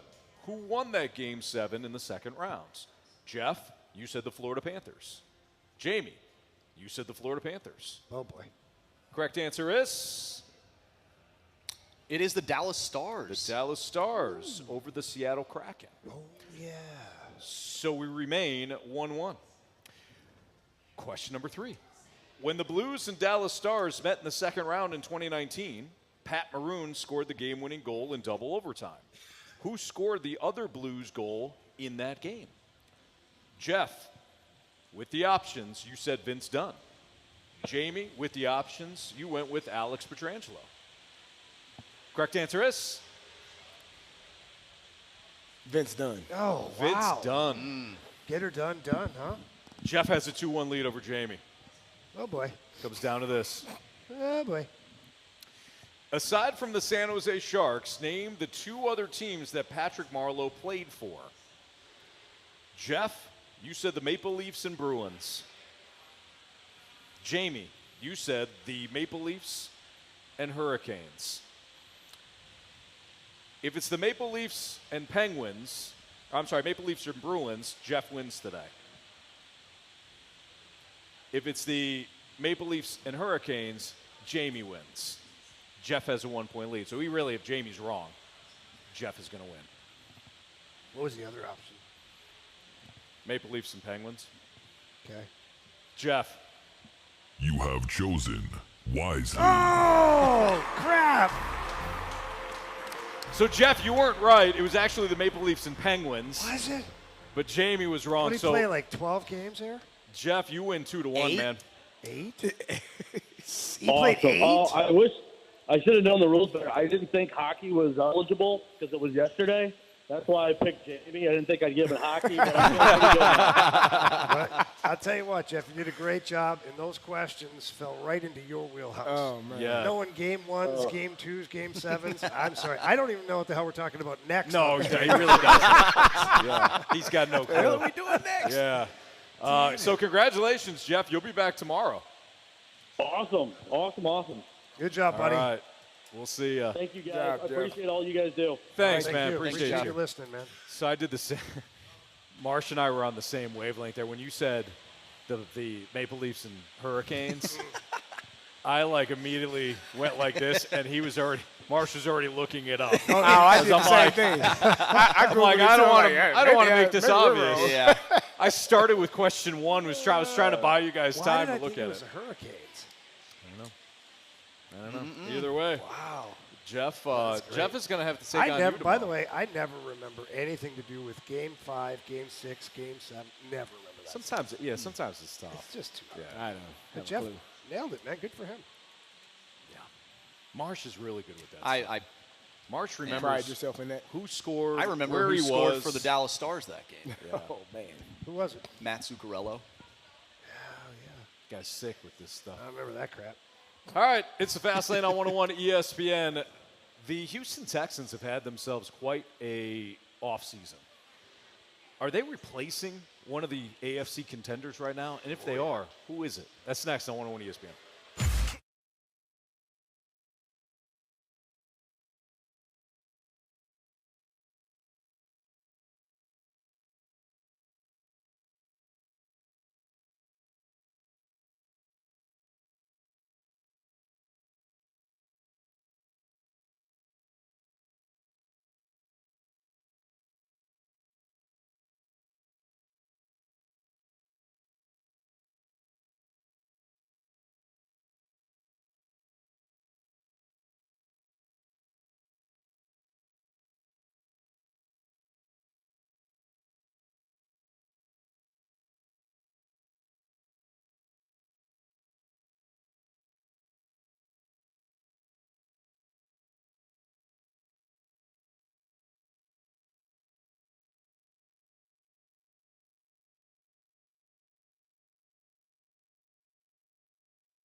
right behind us here. You know, live radio. Live Carey, entertainment, listen, fellas. You kind of just got to deal with it. You got to deal with it. You get people walking up to you, which we love typically, unless you're on air. I mean, that's kind of hard. Yeah. Hey, can I ask you a question? No. I'm literally talking on air. I don't know what's going on here. So we think Moon and the boys will stop sometime At some soon. point. Yep. They got to get ready. They got to get ready for their performance at 8 o'clock. What time? Hey, guys. Yeah. Anthony, can we get a time check, please? Sure. Yeah, absolutely. 4:19. Oh, so. Yeah. They're prepared. I don't know. I didn't know you had to do a whole song. For a sound check? Yeah, for a time check. Listen, life is about learning things every day. You take it, you figure some new things out, and you're better for it. So now, sound check requires an entire song. Carey, even with the headphones, I can't hear you, but it sounds like you're that was a great wisdom. point. That was a great point I just made. I'm sorry that you missed it because it was awesome, and it would have helped. Yeah. All right. I'll tell it to you later. Okay. I'm sure it sounds great for people at home. I'm sure too. How does it sound? We did get a text. Talking music at the same time. Is awesome. Was that for Moon? Was that for Moon? Maybe. He's singing right now. He's a multitasker. He's got his phone in his hand. No, he doesn't. He got a guitar. Yeah. Okay. So the. There we go. Hey, what are we doing here? What do you do? Well, we are live at Ballpark Village, as you can tell, all courtesy of Sumner 1. We're here for the Battlehawks. Oh, yeah. It's the Battlehawks. Guys, I think our town window's events. open right now. Yeah. Okay, let's talk sports. There we go. All right. The NFL free not. agency period. Oh, no. Yeah. No, Moon is talking to the crowd here. There's no crowd. 7 people. As of right now. Yep. Talking to us. The Houston Texans have made a bunch of moves thus far, guys, and I think a lot of people are looking at them as like one of the big teams to beat in the AFC. Did they replace somebody? Do you guys think? Do they replace one of the contenders in the AFC? I said, I don't know if we were on the air or if we were in the office yesterday. I said I think it's the Cincinnati Bengals. Oh, that's too far. Huh? No. What? Look at Joey B is still there. Well, that's fine, but We did get a text. We can hear you and the music clearly. Oh, good. So, all right. sounds background noise. Yeah. right, they can hear. And it's raining, too. And it's raining. It is It's raining. raining. Actually, everybody be Tornado safe, too. sirens Yeah. out in St. Charles. So All right. everybody well, be careful, everybody be please. careful. Yep. Yeah. So, anyways, the Cincinnati Bengals. I said the Bengals. Carey hates my idea, but Yeah, I don't care. no, I I don't- don't care at all what Carey thinks. I right love now, you. because I my don't- head is still buzzing. Right. I don't hate your idea. I just don't think that that's the team. I think, Well, then who do you pick? oddly enough, I think it might be the Buffalo Bills. Oh, come on. See? Now, you hate my idea. I think he was going to do that no Yeah, matter he what. probably he would. said. He could have said anybody. Yep. Either the Buffalo Bills or the Jacksonville Jaguars. I think we talked about it yesterday. They've already maybe surpassed the Jaguars in that division. And so when you're looking outside of the division and the rest of the conference, the Buffalo Bills are a team that have high expectations or have had high expectations for fired up, man. Ready for the battle. Yeah. Have had high expectations for the past few years, but have not been able to have the success that is required. And here you are with a young quarterback, a young head coach, you know, a rookie of the year candidate, rookie of the year, and head coach of the year type candidate. Those two guys did a fantastic job last year, and the additions that they have made in the offseason have been outstanding as well. So, yeah, I'm looking at the Houston Texans as probably taking that next step. If C.J. Stroud can, you know, sophomore year is a tough year. Your second year, because your first year people don't really know. They don't know what to do. They don't know how to stop. But they get enough film on you. They figure out what you do well and what you don't do well, and they start to attack those things. So his second year is going to be a crucial one for him. But this team, I think, is in a good place. I think both of you guys is. I think it's either the Bengals or the Bills, but it's interesting because both have franchise quarterbacks. But I look at the Bills and the way that they have kind of stripped their talent over the last several months now, because you can't pay everybody. Of course, you pay Josh Allen, then what? You lose guys like Gabe Davis. Now, is Gabe Davis the biggest loss in the world? No, I think losing some of the defensive pieces are a bigger deal. But when it comes to the Bills, they're almost restarting again after they were the ones that had the high expectations year after year after year. It's like, hey, when you're looking at that window, it already seems like the Bills' window has closed. I feel like they're headed down the backside of the mountain at this point. Right, and I recognize too. They just hosted a playoff game. I don't know. How'd they do in that game? They didn't win. Yeah, they didn't win. They didn't win. Whereas the Bengals, because of the injury to Joe Burrow, there's question marks for me around Joe Burrow. No, not his talent. Yeah. I think he's one of the most talented quarterbacks in the league. I worry about some of the health things. He's had a couple of serious injuries now. One an ACL injury. He tore his ACL his rookie year. Yeah. Last year was a calf injury, and those things those are kind of important when you're a quarterback. A little bit. In any position, really. Come on. An athlete in general. Yeah. You need your calf. But I wouldn't. For me, it's not that big of a concern, that injury. I think he'll be fine going into next year. Now he's lost a receiver. Well, T. Higgins wants to be traded, but he's not. He got to figure that out. He's good as gone. You know that. You can't have that guy sitting in your locker room coming season. They probably won't be able to pay him. But if they can't find a trade partner and that franchise tag is sitting there, he's going to take his $19 million. And so he who may was it not. that sat at home? Saquon? No, who sat at home? Le'Veon Bell, and then didn't have. He sat at home and lost what, like?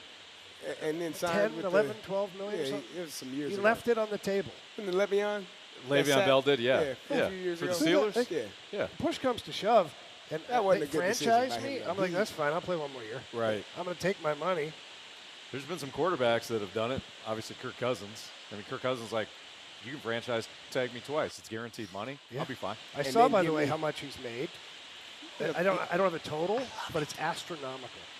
He's guaranteed. He's made close to over $300 million guaranteed. Yeah. And if he makes it through this entire contract, it'll be above 400 and I think 412, 415 million. That dorky son of a gun. One playoff win. It's amazing. Don't worry about He's played the market You perfectly. choked Marshy up with that comment. Did. Look at Marshy's. And that Marshy just puked in his I own did. mouth. I did a little baby barf there. Yeah, a little bit. He was already talking about another contract. Why wouldn't What's he? another contract? Well, who wouldn't want one? Well, I understand that. Especially if Well, they're they going to gotta give it guarantee to him him. another like $30 million or something. Seriously.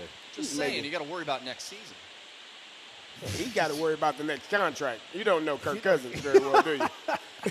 I guess hell I are don't. you talking about? I thought I did. He was one of those people. I thought he would stay with the team. Marshy, are you that guy now that turns on Kirk Cousins? I can't. I have 2 T-shirts of his. What am I going to do?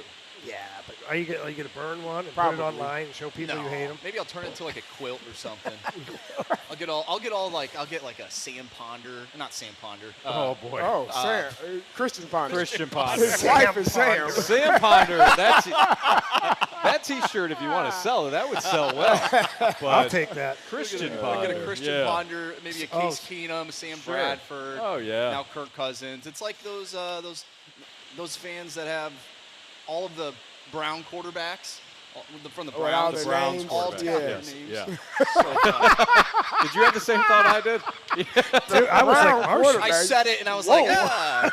Marshy. My goodness. Whoa. What are we? I didn't name the team. I'm like, I'm all for paddling to the island, but you're on your own here. I got 2 zingers in one segment. Dude, I needed that. I think we all did. I think we all needed a laugh. Worst part is I was going through my head trying to picture them. Yeah, I'm like, I was like, wait, what? They weren't all. Never. I think we need a little more cowbell. Yeah, I think so too. All right, it's the Fast Lane on 101 ESPN. We've got the Sports Six back next. So if you got a question for us, 314-399-9646. It's the Air Comfort Service text line. Text in and you'll have your question answered here. Sports Six back next.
Village on 101 ESPN. Presented by Sumner One. Welcome to the one place where everything works.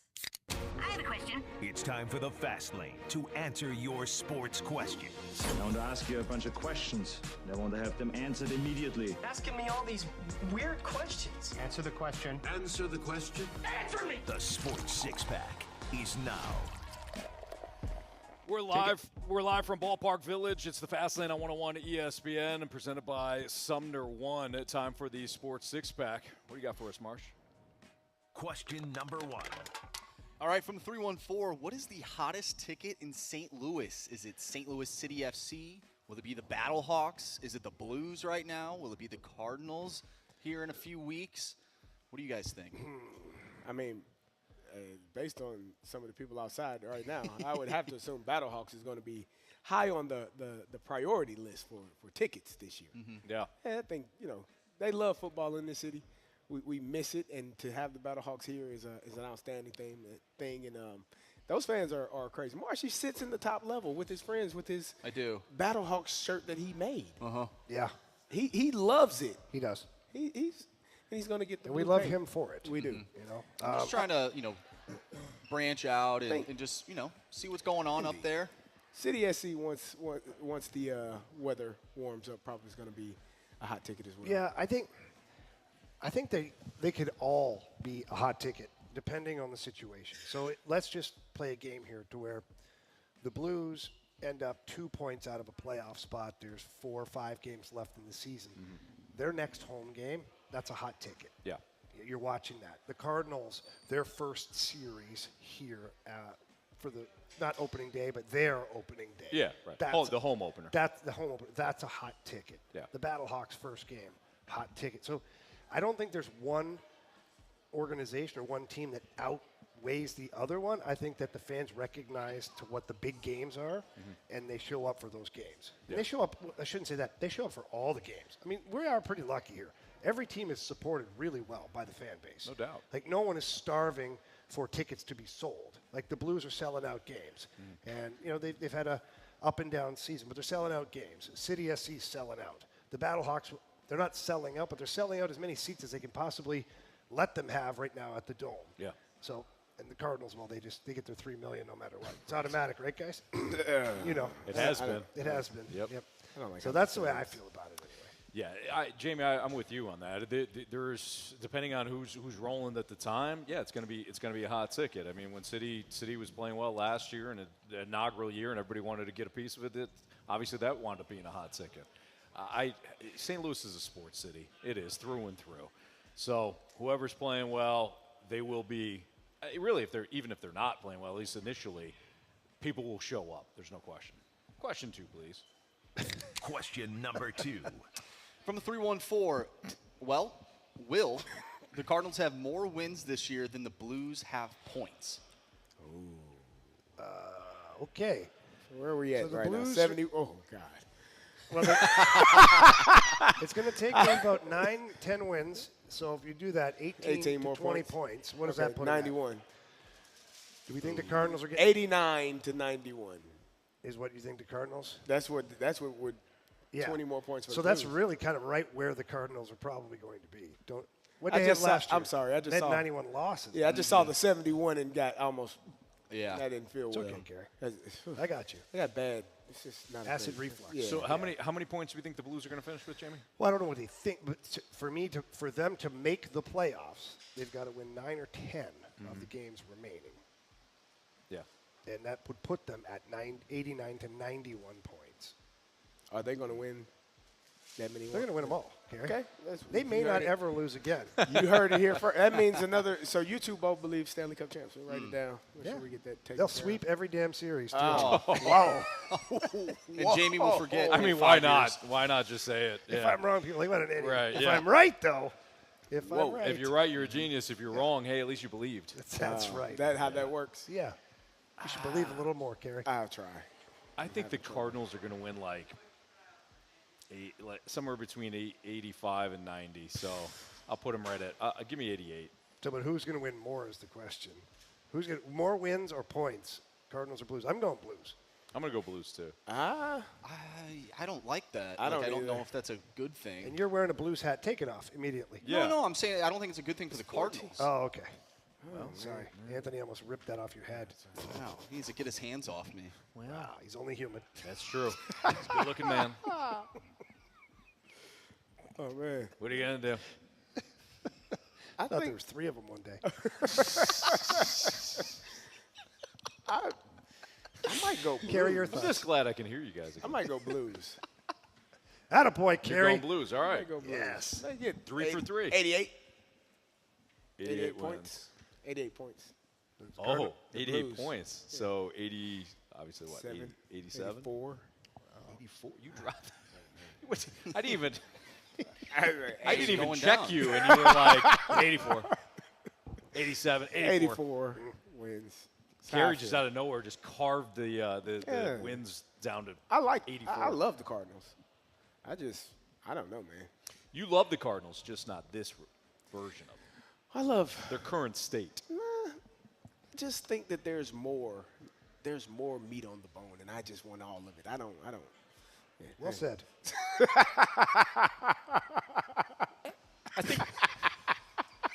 I think we know what you mean. I think I do too. Next Maybe question, I don't. Yes, please. Question 3, please. Please. Question number 3. All right, from 618, when I look at the Houston Texans, it has me wondering, is the NFL the league where you can turn your team's trajectory around the fastest? Yes. Oh yeah. You get a quarterback. If you, Hell did yeah. not have a quarterback one year, and then the following year you had a quarterback, a la the Okay, Houston but- Texans, yes. Okay, so if we isolate the Texans, yeah, but how many teams have been in misery for years? Look at the Jets. It's hard to find one. They had one. He tore his ACL. I mean, his Achilles in 3 I understand, plays. but how many years before that? Look at some of the teams that have just been bottom feeders for an extended period of time. But if we look at the rest of the leagues, right? Yeah. How many teams have gone from last to first in the NFL in just 1 year? In the NHL or the NFL? NFL. Okay. And then compare that to the rest of. I think it's incredibly difficult in baseball. to go from Basketball last to probably first. is easier as well. You get Not you- as easy in the NFL, right? There's no way. Probably. You could scoop up a few guys that are You all get you a best couple friends. of guys. Hey, call your buddy. Get your guys in the group text there. We're all going to be awesome next year. Pass it along. Yeah. We're building a super team. Yep. Come on down. There was a team. Who else? There was another team that went from last to first quickly. In the NFL? Yeah. This past within, year? No, within the last 2 years, The 3 Bengals. years. Detroit? What was the team I said the 1 year? It was the Bengals. Oh, it was the Bengals? Yeah, because Joe Burrow got injured, and His then that rookie following year they went to the Super Bowl. Okay. Wasn't there another team, though? Joe Burrow was, drafted first overall? Mm-hmm. So that means the Bengals were really bad at We it. did do that experiment. We were like, which team will be the next Bengals team? And Jamie said the Chargers, even though I think they were a playoff team. And you said the Steelers, or maybe BT said the Steelers. I misheard the question. I can't remember now. Yeah, who was it? Was it the year that the Jaguars, maybe? Maybe. I don't know. They also did something similar, though, but I don't know if it took 1 year. I remember having the conversation because Jamie goes, Chargers, and I go, no. We're not understanding the question. That doesn't. They were They were No, my actually, pick anyways. actually, yeah, it was the Jags because they had Urban You didn't Meyer. make the rules they were properly. terrible. Then they got one of the top picks Yeah, again, that's and who it then they was. went to the You're right. playoffs and then beat the Chargers. Yeah, the Jaguars were 3-14, and then the following year they won the division, won the playoffs. Mm-hmm. Yeah. We figured it out. The Urban Meyer team, The old Urban Meyer team. after Kicking he was gone. kickers. Kicking kickers. Yeah. All right, we'll continue our Sports Six Pack with the final 3 questions next in the Fast Lane.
Sumner 1. Time to wrap up our Sports Six Pack with question 4, please. Question number 4. Was that me? Yeah. You sound like you're kicking your microphone. You're fine. It's all par for the course. Today? We've had a band my play apologies. behind us, the rain. Yeah, it's all good. All right, guys, from the 314, if you guys were in a band, who would play what instrument?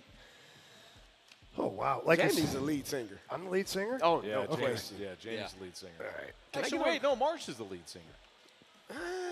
What do you mean? Marsh can sing? Jamie more. Slash rap? Jamie, you see, I don't know. Like, Jamie's personality is more of a lead singer. Like, when I talk about the Blinders, that's guys, come on. All I heard was Andrew Marsh is not a rock star. Right. Yeah. Tell me, Marsh can't do He just doesn't have it in him. He actually can sing a little Marsh bit. can sing, vocal guy. but how many guys, like there's some lead singers that can't sing. There but you they're go. still lead singers. Yeah. Okay, all right. But so I'm not you're thinking, opposed to you're Marshy. thinking more like aesthetically. Yeah. All right. Okay. Marshy, what? He's trying to say that I'll do like the Ozzy Osbourne, like, Yeah. He's going to go crazy. Yeah, just front man. He's going to go crazy. Crazy. Yeah. Probably have a little too much before the show. Exactly. Yeah. I got And you. then Marsh will have to take over. Get us cleaned out. Marshy's backup vocals, Indeed. who usually starts singing halfway through the show. There he is. Yep. Jamie's up there. Let me tell you, I think of you. Thank you, Cleveland. We're in Syracuse. Oh, that's what I said. No, it's not what you said. I see Carey on the drums. That's what I feel. Yeah. Yeah. Just Shredding bash away. it away back there. All right. Yeah. Anthony, I see you as a bass player. Oh, man. Like you're kind of like letting loose, but not. Just but real not cool, really. though. Just like that cool, like the boom, boom, boom, boom, boom, boom, boom, boom, boom. And you're like looking at the crowd like, that's right. I know I'm good. Right. Why? What do you see yourself as? I don't know. Maracas? No, yeah, keyboards. Keyboard. No. Well, That's the guitar. Right. I mean, once lead singer and drummers are out, Well, the lead I guitarist. became less interested. That's not true. Yeah. It's not true. Say that to Keith Richards. No, I know the lead guitarist is. So That's take the supposed lead to, guitar then. Let Marsh shred. Marsh, yeah. Marsh We did is get a lead text guitar. from the 573. Great Anthony debate. is the bassist. Marshy is the keyboard or guitar player. CD is rocking the drums. And I guess Jamie's the singer. He's the Well, lead singer. I think we've already. Yeah. Maybe they texted Or maybe in they because we just- they established cut me out that of the Jamie band. is. No, I think I'm gonna start my own band. They then. That's what, Yeah. because you're the That's lead what he singer. does, That's what they do. exactly. Exactly. Now we're getting from the 636. Anthony is definitely the cowbell. Oh. I mean, that's a very important It is. instrument. If your rhythm is off, it screws up everything. Yeah, very true. Yeah. 100%. The Yep. band name would be the As a Holes. I actually love it, Anthony. Jamie. Oh. That's pretty good. We would never actually end up playing music. We'd probably just banter the whole time. Yeah. No, we get out there and do something. Oh, yeah. May not be music. Something is right. Yeah. Over, under, how many fights on the road? No, First road trip? Amongst each other? Yeah. Not amongst each other. No, I you think don't other people. You don't think one night, Oh, one too night. many? Yeah, maybe Hey, one night for Hey, sure. hey. But Yeah. not every I night. told you last time. Keep doing it. Yeah, and I forgot. I think we're more apt to fight like other people. Oh, like no, other that- bands. I think we and stuff. we fight our way up the charts, like other bands where they can't perform anymore. And we just go in. Just put them down. Yeah. No practice either. No. People yeah, have to, we're by not- default, they listen to us. We're Exactly. the only ones available. Right. Yeah, drummers Headlining with this no festival, fingers. Yeah. the As a Whole. What do they sing? No Nothing. idea. Yeah. They're the last ones. They don't standing. play music. So. All right. here. Question 5, please. Question number 5. All right, we got a question from the 217. What do you guys think of the Steelers' off-season moves, signing Queen, trading Deontay Johnson for number 2 cornerback, and signing Russell Wilson?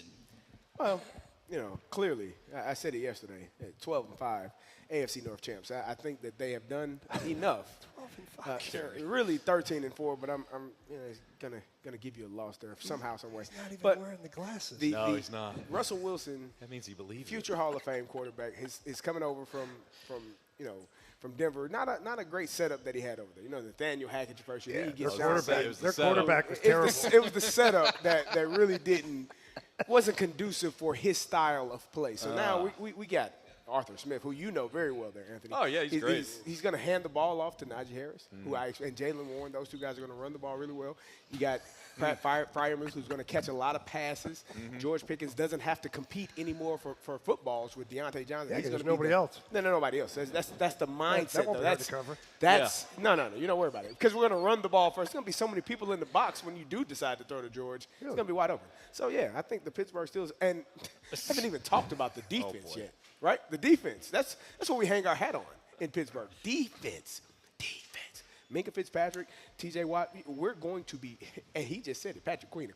One of the issues we had last year was inside linebackers. So many injuries there. We're going to be okay. We're going to be good to go. AFC North champs, headed to the Super Bowl. I think that I'm in disbelief right now. I think they've done a really good job, guys. A really good job. Yeah, they did a great job. And they're going to be 9-8.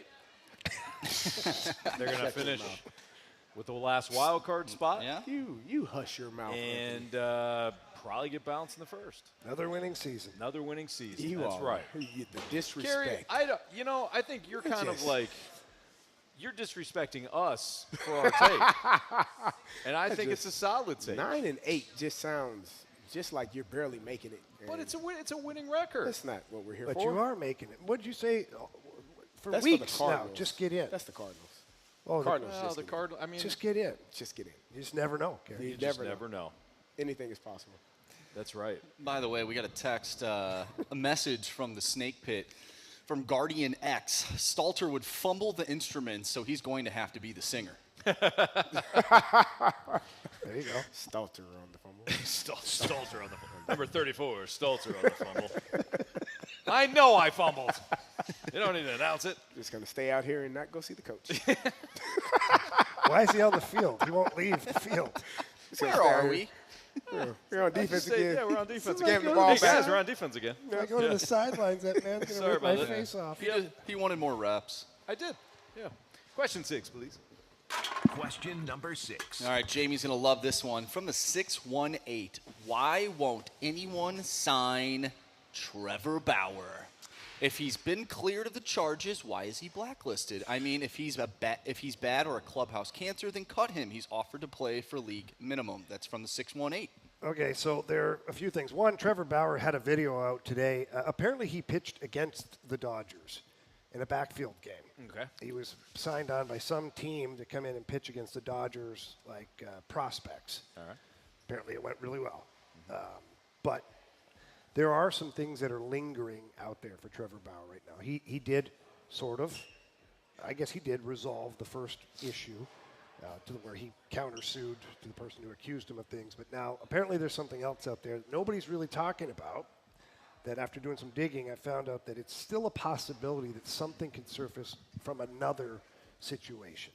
And I believe that that's why certain teams right now are apprehensive, because if they sign him and a month and a half into the season, something hits, meaning a charge or an accusation or something, now that team has to deal with trying to clean it all up or navigate through it. Right. So I think as much as Trevor Bauer wants to say he's free and clear and all this stuff, he is right now. Yeah. And that other situation, to Trevor's defense, it may not surface. Right. It may not come to light. Like, it may not ever have anything to do with it, but what if it does? Right. Yeah. So I think that's what's holding back some of the teams. Some of the teams are just flat out, no, we don't need to deal with this headache, which is fine. I respect their opinion, but I also look at a guy that is a Major League Baseball pitcher. He could help any staff in the majors right now. I think you nailed it, Jamie. I think that if you have anything that's lingering, they're just not going to – no team's going to risk it, because then it blows up in your face. Then you're the team that rolled the dice knowing there might have been something else coming out. So, yeah, it's just not going to happen. All right. Since we're here for 314 Day and the Battlehawks Town event, we're going to talk to the head coach of your St. Louis Battlehawks, Anthony Beck, next on 101 ESPN.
ESPN. The Fast Lane is broadcasting live from Ballpark Village for 314 Day on 101 ESPN. Presented by Sumner One. Welcome to the one place where everything works. 1, 2, 3, 4. Take it.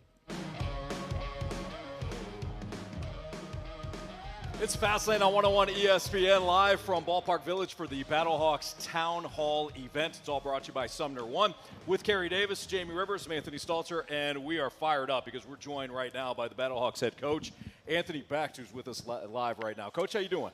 I'm outstanding, man. It's good to be back in St. Louis. See my guy, Carey. We're just talking about running backs. I mean, man, I got to get Carey down there in training camp, show these backs how to hit the hole. Not a lot of movement side. It just hit it, man. No wasted yardage with Carey, man. That's what I'm looking for right now. Carey still has some aggression in him. I can tell. Yeah. He walks around angry a lot. That might do him some good, Coach. That's us former players. We just got a lot of that built up anger and anxiety. Sometimes you gotta let it out. It's probably during the show once in a while. Right? Oh yeah, well, or the breaks. That's when it's right. It happens during the breaks. Honestly, it really spills over into the breaks sometimes.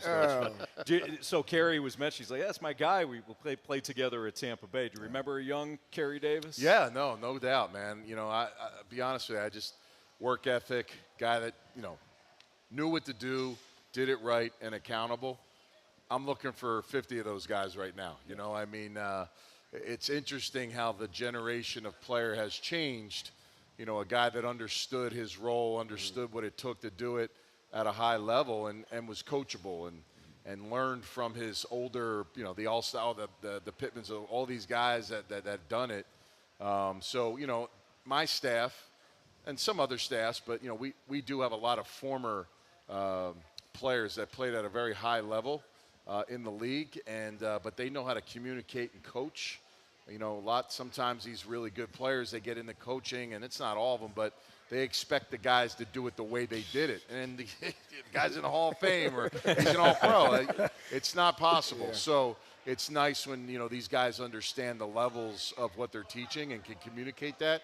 That's the bonus for these players that our staff provides, which is great. So, Coach, when you're putting your roster together, and for some of our listeners who are certainly Battlehawks fans, but maybe they don't understand the process right now, are you able to retain your players from the year before? And then how do you go about the scouting process to find new players and guys that you think fit the mold for what you're trying to do? Yeah, so we retain all our players from last year's roster. We had to keep 42 of those and secure them, and the rest kind of went back into a pool.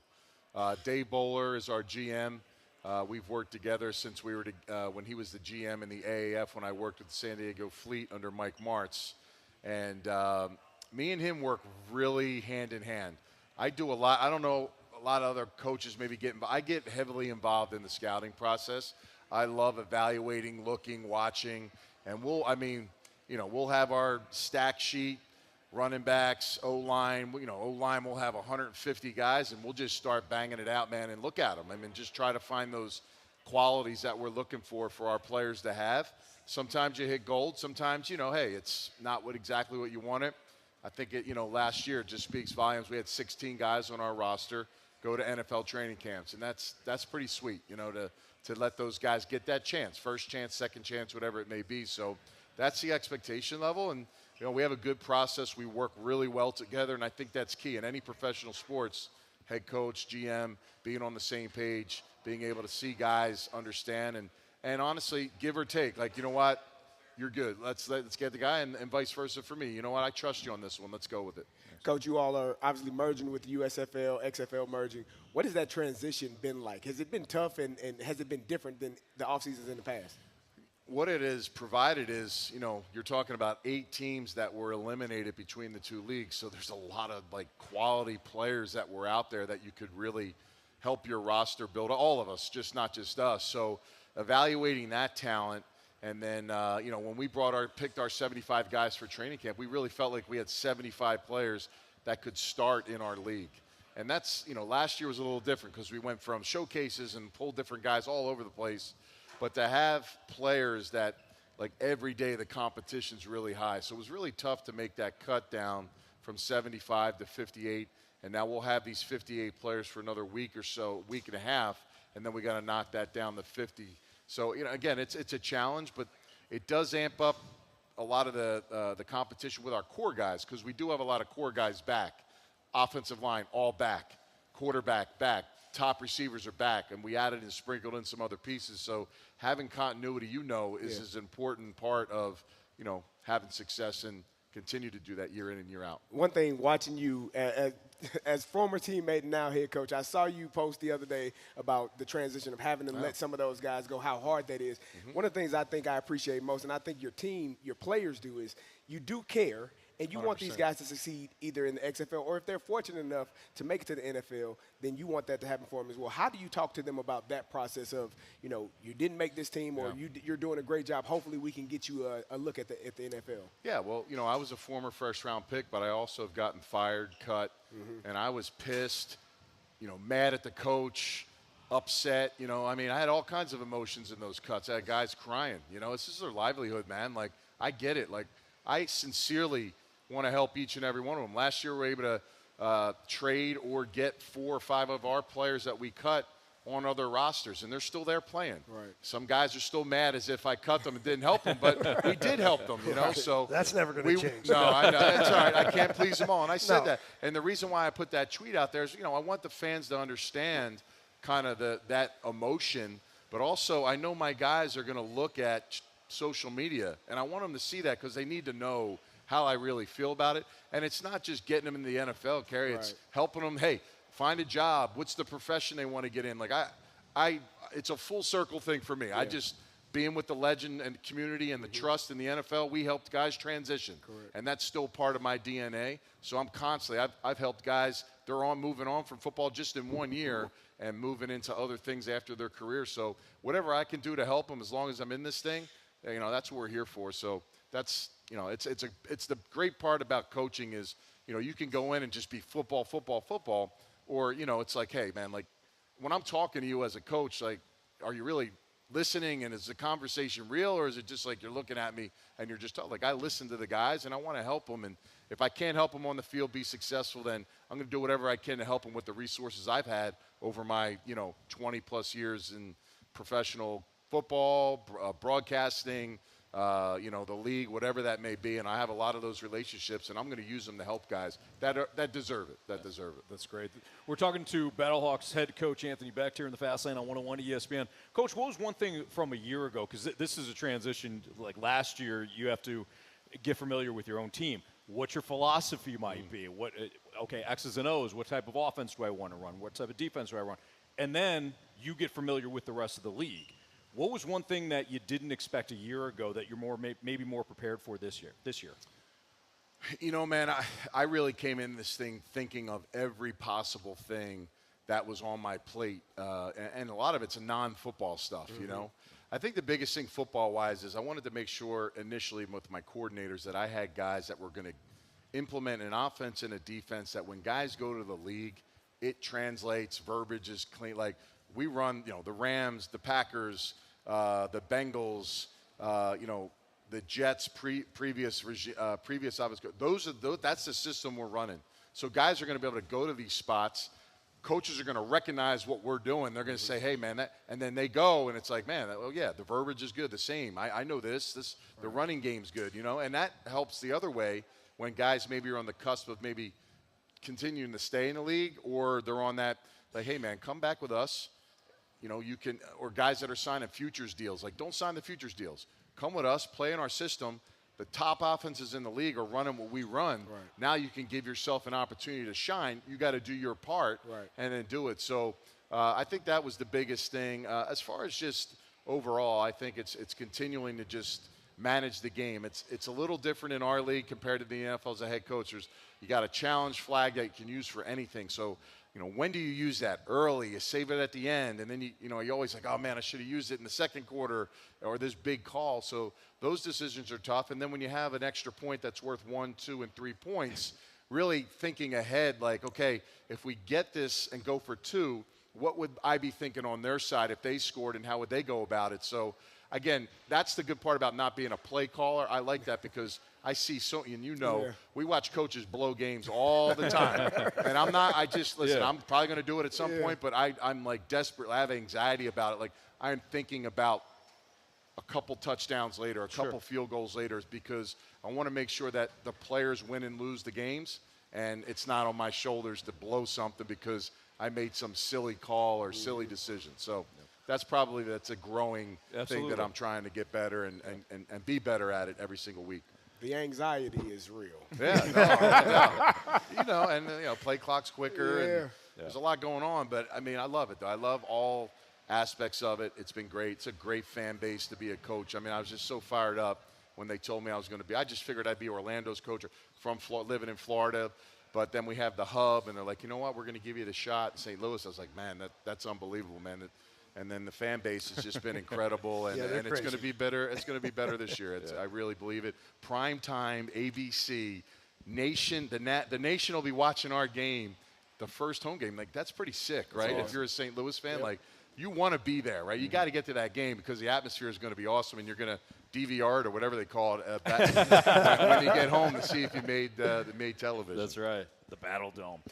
We did have a question for you. The tough guys won't ask it, so I'll ask it. Yeah, bring it. Championship game. Yeah. Oh, yeah. At the Battle Dome. I forgot about this. Get my pulse there.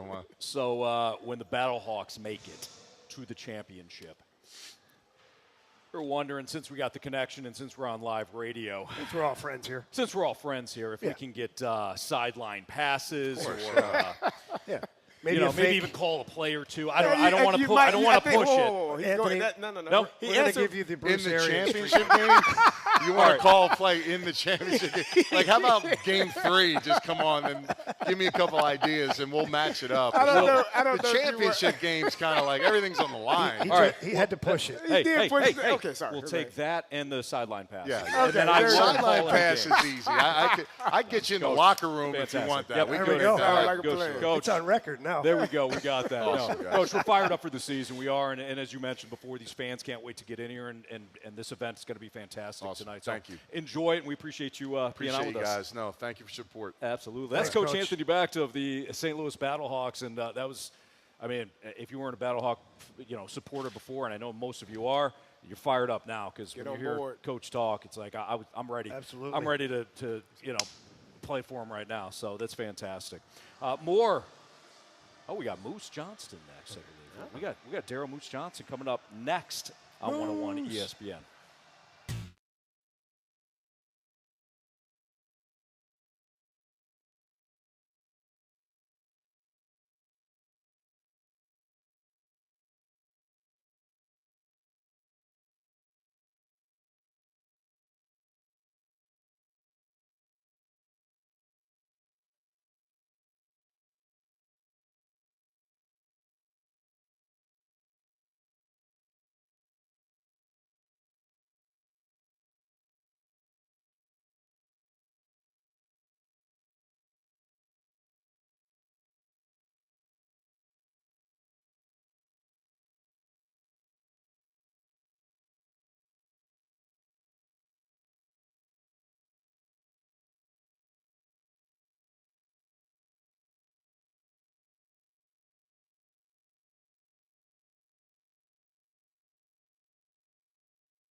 Take it.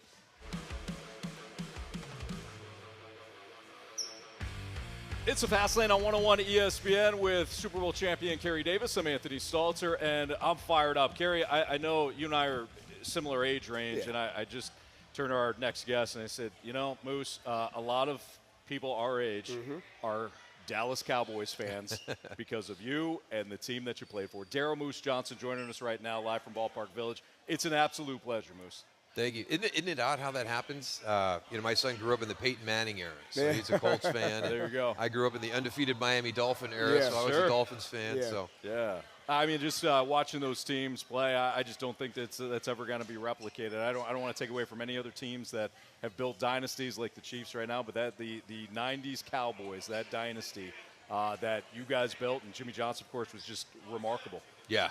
I think the big thing for Jimmy, I think one of the reasons why he got into the Hall of Fame is that general manager component that nobody really talked about. I thought that was probably something that really separated him. And Rick Ostlund is the gentleman down in the Dallas-Fort Worth area that helps promote the Cowboy players to help them get into the Hall, and that was kind of the approach that he took. You can't look at Jimmy just as a head coach and look at his record there. You have to look at the whole body of work, and the general manager portion.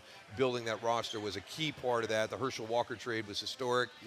There's still people that are using the plus-minus system on trades that he created back in the day. So just great contributions to the game of football. Well, for those that don't know, how did you get involved in the now UFL, and what's your role, and what do you think of events like this where you're seeing these Battlehawks fans that are pouring in, knowing that you got the league merger, and not only are you trying to promote it, but you're trying to provide experiences like this? Yeah, it started back going into our first year of the USFL. So with Fox being the primary backer of the USFL and my connection there doing the broadcasts, Eric Shanks, reached out and, hey, I know you've done this before. You're part of the Alliance of American Football. You're part of the XFL in 2020. Do you have any interest in joining us in what we're doing? And I've always just loved the spring football component, giving these guys an opportunity to get back to the NFL and stay in the NFL. The next opportunity they get. So I was on board pretty quick, and we had a nice run in the USFL. We were able to complete 2 seasons and crown 2 champions, and it was great to see the XFL come on board and do the exact same thing last year. Get through their regular season, crown their champion. So I think the fact that both of us came in and proved that the spring football model is feasible and workable, that started to create a lot of trust with people, and I think the merger was the best thing that could have happened, for everybody in this situation. So we're real excited. Have a lot of great people. Had some tough times, saying goodbye to a lot of great players, great coaches, great support staff. So not everybody could make the journey with us as we came together as 2 leagues, and that was tough. But I think we've really done a good job of kind of finding those best practices and checking our egos and just what's the best thing moving forward for the UFL. Not how we did it in the USFL or how you did it in the XFL. What makes us the best moving forward? That's what I was going to ask you. What has been the toughest part? Is it just not being able to have everybody come along with you? Whenever there's a merger, obviously there are 2 sides with different mindsets and philosophies coming together to try to be one. What do you think has been the toughest part of this merger? Really staying true to the fact that you talk about, let's make sure we focus on best practices. It's easy to talk about, but then when you get into a situation where you both feel strongly about what you put together, and then you've got to come to a consensus on what will work best moving forward. And I think that's been, the best part of what we've done. Has probably been one of the more challenging things. And then I think the hard part for us is you're on Zoom calls and you're talking, but you're not engaging with each other. You're not working with each other yet. So once we got into the DFW area and really started to have boots on the ground and started working together, both leagues, working jointly, putting those words into action, that's when we saw that this was not going to be as challenging as we had anticipated. Got a ton of really great football minds with us, a ton of knowledge, great networks to be able to tap into to help us out. So what we've talked about to this point has proven to be true. We have looked at best practices. We have checked our egos at the door. We are working towards what's the best thing possible moving forward for the UFL. Daryl Moose Johnston, of course, formerly of the Cowboys, multi-Super Bowl champion, now the VP at the UFL, and you're handling the football operations, kind of day-to-day operations. You had brought up, though, the hub. Do you see the hub staying put? Do you guys like that model? Do you see that being kind of, hey, this is working for us, or do you eventually see, the Battlehawks being in St. Louis for the entire season? That's one of those best practices things that we talked about. In the USFL, we were trying to get our teams into their home markets. Started with just Birmingham and everybody not only working out and preparing during the course of the week, but playing their games in Birmingham. And then the next year we get out. I thought we were going to 2 hubs. We ended up going to 4. So that made it a little bit more challenging. But, it shows maturity and development and growth. So, our goal in the USFL was to always get our teams into their home markets at some point. Watching how the XFL did it with the preparation and the work during the course of the week and then flying into the home markets, I thought what was really creative by them was creating that community and connection to the players on the roster. So we just feel that the one thing we have to do is make sure that we're being smart from a budgetary standpoint. The hub gives us the best opportunity to do that. I think we'll probably look at this to start out. Both of us talk when we started our leagues to crawl, then walk, then run. And, we were both probably starting to walk, and now we might have to, hey, I'm a little wobbly. Let's go back and crawl a little bit more and make sure we get it propped up on a good foundation. But that's the most important part. And to come to events like this, I've made it to 7 of the 8 markets. I couldn't make it to Michigan when we did the Michigan Town Hall, but I've been to all other 7 markets, and they've all been similar. This is going to be interesting. This is the one that we were all envious of, right? We watch our competition. We want to know what they're doing, and we would watch the St. Louis games and be like, wow, what an awesome environment that is for your guys to be able to play in. So I'm expecting this to be, the best, most raucous town hall as well. Well, you already showed up, and there's somebody in what I can only describe as kind of like a Viking. Gear. He's got his gear. He's got his gear on, a shield on, and when you got to get past a guy with a shield, you know things are good. Indeed. Yeah. I want to shift gears real quick and talk to you about fullback in the 1990s. I played in the just the mindset of blocking for a Hall of Fame running back, leading rusher of all time. Just what was your mindset going into day-to-day work, knowing the group of guys you had around you? Yeah, for me, everybody asks, how did you do that, week in and week out? There's not a lot of, fanfare, recognition. You're not, awards. I mean, we had to fight just to get positions in the Pro Bowl with the fullback spot. So, for me, it was kind of looking around and seeing what this team could be someday and how do I be a part of that. Right. And my role was what it was in Norv Turner's offense. And it was hard.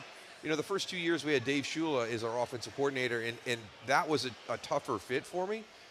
It was the Miami offense, and I was actually projected to be drafted by Miami. So that was the offense, on my draft day. That's where I was supposed to end up. But ended up in Dallas, and it was just a little bit different there. And it's still a big, you leave college and you've got accolades and you've accomplished things in college, but now you're going to the NFL. Yeah. And everybody's good. I mean, there are no weaknesses. It is challenging. It's tough. And it probably took me a little while. I think what I did was, I made it to the NFL. And it's kind of like, oh, no, you made it to the NFL, but there's still a lot of work you got to do. This is the beginning of that next journey. You've arrived, but you haven't arrived. Yeah, I exhaled a little bit too soon, I think. So it took me a while to kind of get back into it. And Norv Turner was key coming in, and that's when I recognized my role. And confidence is such a huge part of how you perform and what you're able to accomplish. And when I watched the cut-ups of Norv's offense, he brought in all the cut-ups from the Rams, and you're watching it, and you're just like, man, Chargers, Rams, you're looking at the body type and what they're asking the fullback to do, and I'm like, this fits my skill set perfectly. So all of a sudden you start to get a lot of confidence. So for me, it was kind of an easy transition. Once that happened, I felt very comfortable. There was my confidence was sky high, and now you just continue to work and grind. And I think the big thing was, I used to sit with Emmett.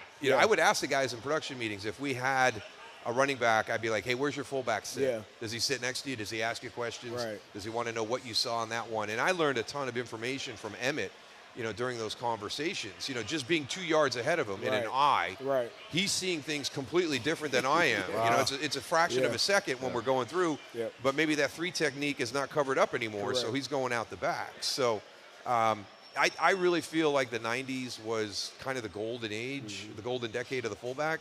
And this is no disrespect to, the Matt Sueys and the Jim Braxtons and the Larry Zonkas and all those guys that played our position. But in the 90s, is the game was kind of getting into that West Coast offense was spreading across the NFL.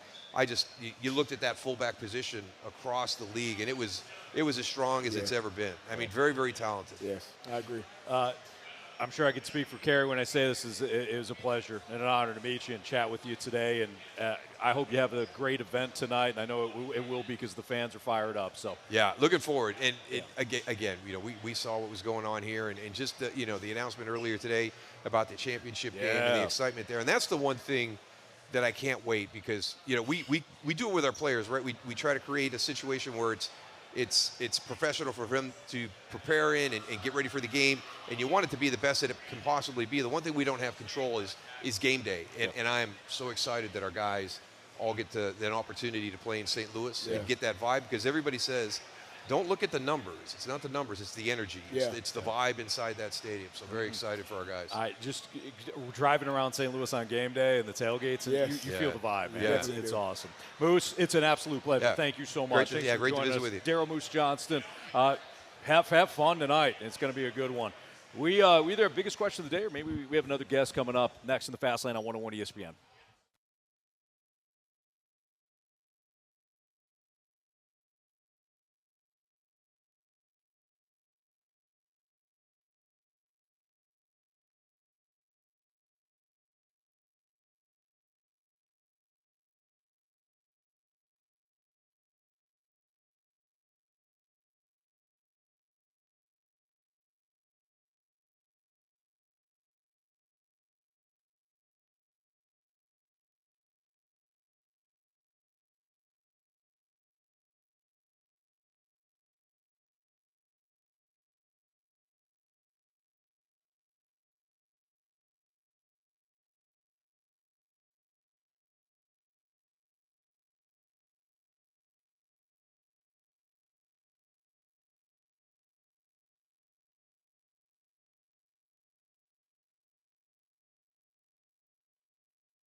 to the one place where everything works. Thank you.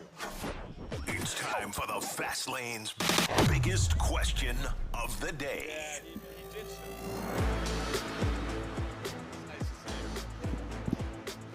It's a Fast Lane on 101 ESPN live from Ballpark Village, courtesy of Sumner One. The Battlehawks event is rolling right now, and what an honor it was to talk to head coach Anthony Becht as well as Daryl Moose Johnston, who's the VP for the UFL.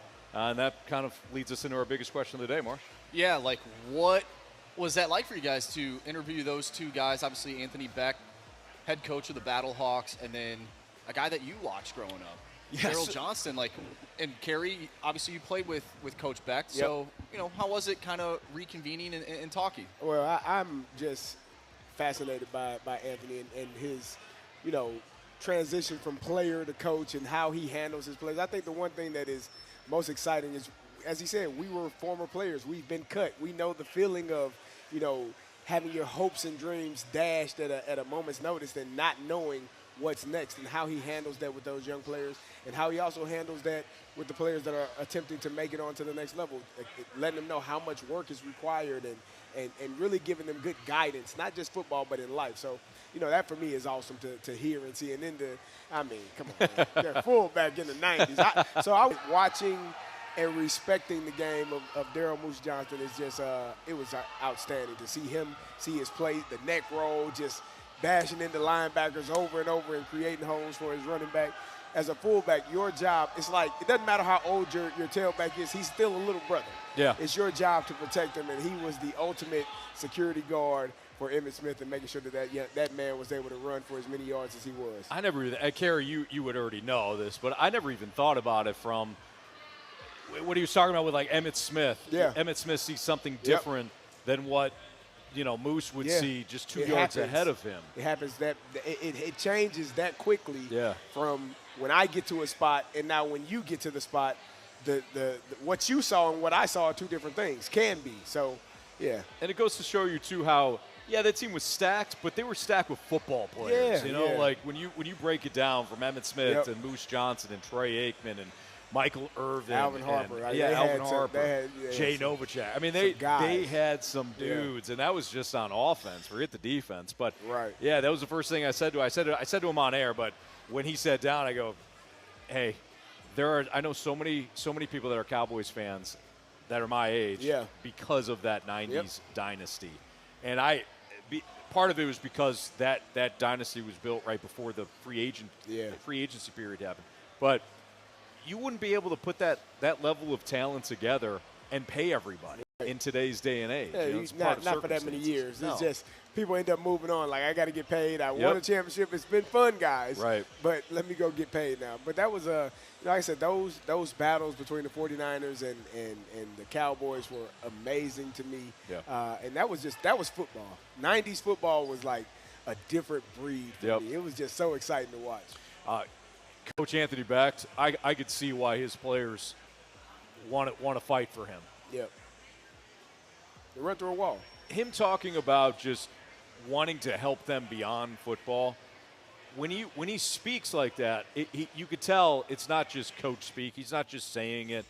He's not reading it like he's done it 487 times before. When he's talking about, hey, is he listening? Are we having a connection? Because I'm listening. Because I want to know what you want to do moving forward. I could see why his guys love him. I also love what he's talking, like as an X's and O's kind of nerd, I love what he was talking about, too, running the same system as he was talking about LaFleur. Yeah. He's talking about McVay, talking about the head coach in Cincinnati. Zach Taylor. Thank you. Zach Robinson, who's now the OC for Atlanta. Mm-hmm. Those are all the same. So when he's talking about running that system and not only being able to say, hey, guys, if you're playing in this system and you get picked up by one of those NFL teams, you're going to know the verbiage, but also being able to acquire some of those guys for the Battlehawks. It works both ways. Yep. So just, kind of blown away by the two interviews that we had the last, 2 segments here. It's a lot of fun. That verbiage is extremely important. If you are ahead of the curve when you get to a team, understanding the terminology, and I told you, it's like a different language depending on where you're. You could be in Kansas City or New England, and those are the same plays, but the verbiage and the terminology is so different. So if you have if you're ahead of the game and already understand some of the words and how they put them together, it definitely helps your transition in being able to make that smoother and allow you to get on the field quicker. Yeah, it's going to be an advantage for sure. Yeah. Speaking of the Cowboys, Carey. Oh, what happened? ESPN is reporting that the Dallas police confirming they are investigating an alleged 2017 sexual assault situation involving Dak Prescott. Again, this is an alleged incident, but Dallas police are looking into it. It occurred apparently in 2017. So just passing that along, that again, according to ESPN. All right, we've got Bet the Board, 3 stars of the day, criticisms and compliments, all coming up next in the Fast Lane as we wrap up from Ballpark Village next on 101 ESPN.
Scrap Mart Metals Recycling.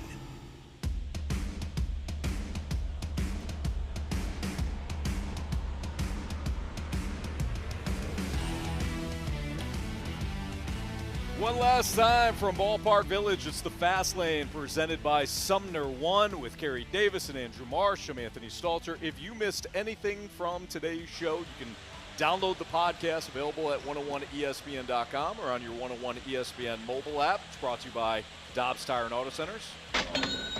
We chatted with Anthony Becht. Great interview with Anthony Becht. Great interview with Moose Johnston. You're not going to want to miss that. If you did, again, you can download the podcast.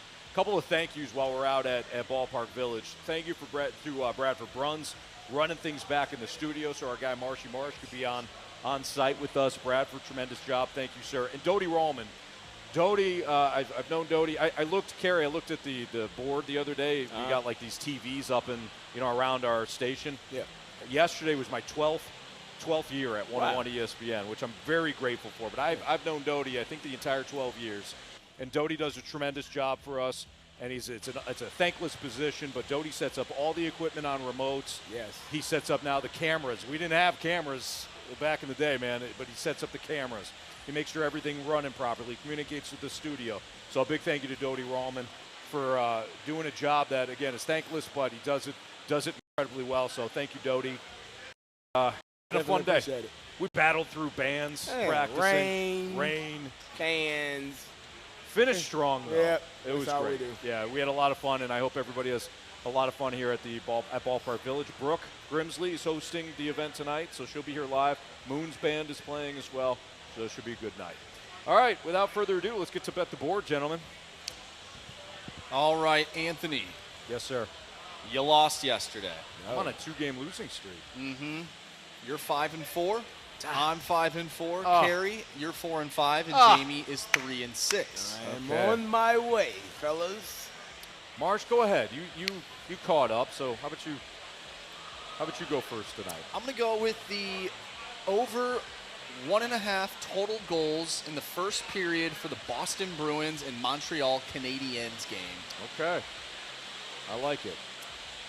By the way, when somebody texted in yesterday about Kansas missing their 2 guys, and I'm like, I know, blah, blah, blah. I was a total Arizona Diamondback. So if you're still listening, I apologize. There you go. You were right. I was wrong. Yeah. You're smart. I'm dumb. You're attractive. I'm not attractive. So sorry about that. I was a big jerk. I'm going to take Marquette tonight. Marquette, they're laying 4.5 to Villanova in the conference tournament, in the Big East Conference tournament. So give me Marquette minus 4.5 against Nova. Oh, this is tough for me. No Warriors tonight. Don't want to go with the Clippers. I'm going to go with the Milwaukee Bucks at home, -7 over the Philadelphia 76ers. All right. Jamie Rivers. I don't think he texted us. He didn't tell us anything, did he? You know, let's Probably give an him, Islander guy. You think? He does like the Islanders. They're playing well. That's a legit pick. Yeah. All right. Or we could go with the Carolina Hurricanes because that was somewhat of a theme throughout the. He thought Patrick Marleau played for them. They did not. He did not. Yeah, let's give him the Hurricanes. I like -132. All right. That way he can't come in tomorrow. Oh, you guys That's a good screwed me. Blah, blah. Stop it. That's a good pick. Yeah. All right. So the Hurricanes for Jamie. Marsh, what do we got for criticisms and compliments? We have a question that is an interesting one, and Jamie obviously has left right now, but from the 618, did Jamie park front row at Ballpark Village? I actually don't know. Do you guys know? I didn't see whether or not he did. I don't think he did. No, I think he found a parking spot. But that typically is Jamie's M.O. I'll tell you what. With this rain, I wouldn't mind being parked front row right now. Yeah, no kidding. It is coming down. That's going to be a quick run to the vehicle there. Don't pull a hammy. So, no, I don't. To answer your question, no, I don't believe he did. We would have seen that truck with his makeshift 101 ESPN sign in the front window. Letting us know. And it's literally just him writing 101 ESPN and putting it on the window. That's on a piece of cardboard. That's what he does. No, I don't even think he sprigs for the cardboard. I think it's a poster board. No, I just think it's a white sheet of paper they probably took from work. From the printer? From the station, exactly. Yeah. I'm getting a criticism from Day Drinking Brian for not getting on Dwayne Johnson. Yeah, that was tough. That was tough. You had promised us I don't Dwayne think I The Rock I think Johnson. he might have. Yeah, and We talked think about I it, did. and he said it's going to be a surprise. Yeah, And kind of insinuated that it would be Right. The Rock. I don't remember doing We that. might have. if you I think heard- I wrote it down. if you heard like that 5:30 tease, I was like, well, maybe we'll have another Yeah. guest on. Well, And that's I looked kinda- at Marsh, and you know what he's he like, did? He turned away. Yeah, I Yeah, gave you he's the like, finger, no. actually. Yeah, he turned away, then gave me the finger. Yeah, no. I gave him the double bird, the double, Yeah, that was tough. the double battle hawk, if you will. Oh, wow. In theme today. So, we've seen a lot of people come in here wearing costumes. We just had, what would you call him, like a Viking? Well, there It was was one. We had a Excalibur. knight- Excalibur. Excalibur, yeah. Yeah. But we've had a few guys come over here. Yep. I really appreciate the dedication that these fans have. And we're not Indeed. even at a game. Like, No. we're at Ballpark Village for We're at 314. Town Hall. Yep. Yes. Yeah, they're ready to go. There's a lot of Battlehawks jerseys here at Ballpark Village. Certainly a lot of gear for the Battlehawks. I love how Moose said it a couple of times. He's like, yeah, we were jealous of this environment. I kind of wanted to see it up close. Well, now he's getting Here it. you are. Yep. We're doing right here in old St. Louis. Yes, we do. We got Battlehawks. a text from Justin saying that you guys rock. Oh, thank you, Justin. We actually just started a band today, We too, did. so that did, does yep. make a lot of sense. Yep. Yeah. We're gonna A lot of people rock stopped. out. There was a lot of people that stopped by too. There was a couple of people, and the only reason I share this is because, you know, if you feel this way, we really do appreciate it. Like we have fun doing what we do.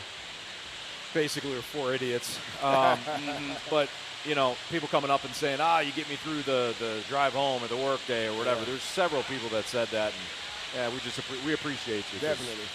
We're just having fun. So for you to Yeah, be we listening appreciate and y'all listening. enjoying it, thank you. And, of course, if you're in your car, like, be safe. I don't know what the rain looks like everywhere else around town, but Yeah, be clearly careful. you can hear it. It's coming down. Have fun, but be careful out there, Yeah, guys. exactly. We did get a text, though, Anthony, real quick here. Anthony, don't sleep on our Falcons. Adding Rondale Moore makes the wide receiver room very good. You know, Kyle Pitts. they and also added Drake London at wide receiver. So they've acquired Rondale Moore, they signed Darnell Mooney, and they just picked up who's a former Rams wide receiver? Or no, not Rams, 49ers, Ray McLeod. Okay. So they signed him. I was thinking of. He's really going to move the needle. I'm sure he is. Yeah. You know what they're doing though, Marsh? And They're I doing appreciate everything it. that you hate. They're building Well, around Okay, the lines. So there's a caveat to that, right? You know what they're doing by getting all these wide receivers? They're ensuring that they're not going to take one at 8. What if they took a quarterback? Trade Cousins. That would make he's my got a no day. trade clause. Yeah, they just release him. Yeah, we got him in the building. We don't like him. So. Thought about it. No, Yeah, they should take Dallas Turner if he's there at 8, get a pass rusher. But I'm not sleeping on him. I just, as a Falcon fan, I know better. So. 1 minute. All right, let's get to our 3 stars of the day. Let's Our do it. third star of the day goes out to the AA Holes. Yeah, the new band, our band Yeah, name. or as There you A-Holes. go. I already There you forgot go. the name Yeah. of our band. That's Yeah. embarrassing. That's us. But don't yeah, forget that. As a whole. As a whole. As a Holes, Yeah. yes. Yep. So third star for them, or for us, really. I'm speaking in, like, what is it, first person? Yep. Third person? Third person. Yeah, Third third person. person. Our second star of the day goes out to our 2 guests today. Thank you for Incredible. coming on. Anthony Bax, Definitely Moose Johnson. appreciate those guys. And our first star of the day goes out to all the Battlehawk fans. Yeah, no doubt. All the Battlehawk fans. They are here in droves, man. Yes. Boys, Weathered the storm and everything. I hopefully I'll wear a helmet while I'm down there, but going to see my folks. Oh, yeah. Kids Be spring. safe. Oh, yeah. Driving, kids, right? Kids, we're driving. Be safe. Kids spring break over the next week, so I'm going to be off for the next week or so, but always a pleasure, guys. Can't wait to come back and do the show again, but I'm going to be gone now for next week plus or so. For Andrew Marsh, Carey Davis, and Jamie Rivers, who had an event to go to, I'm Anthony Stalter. Appreciate you. Have a great night. Be safe out there. See ya. We've got your chance to win.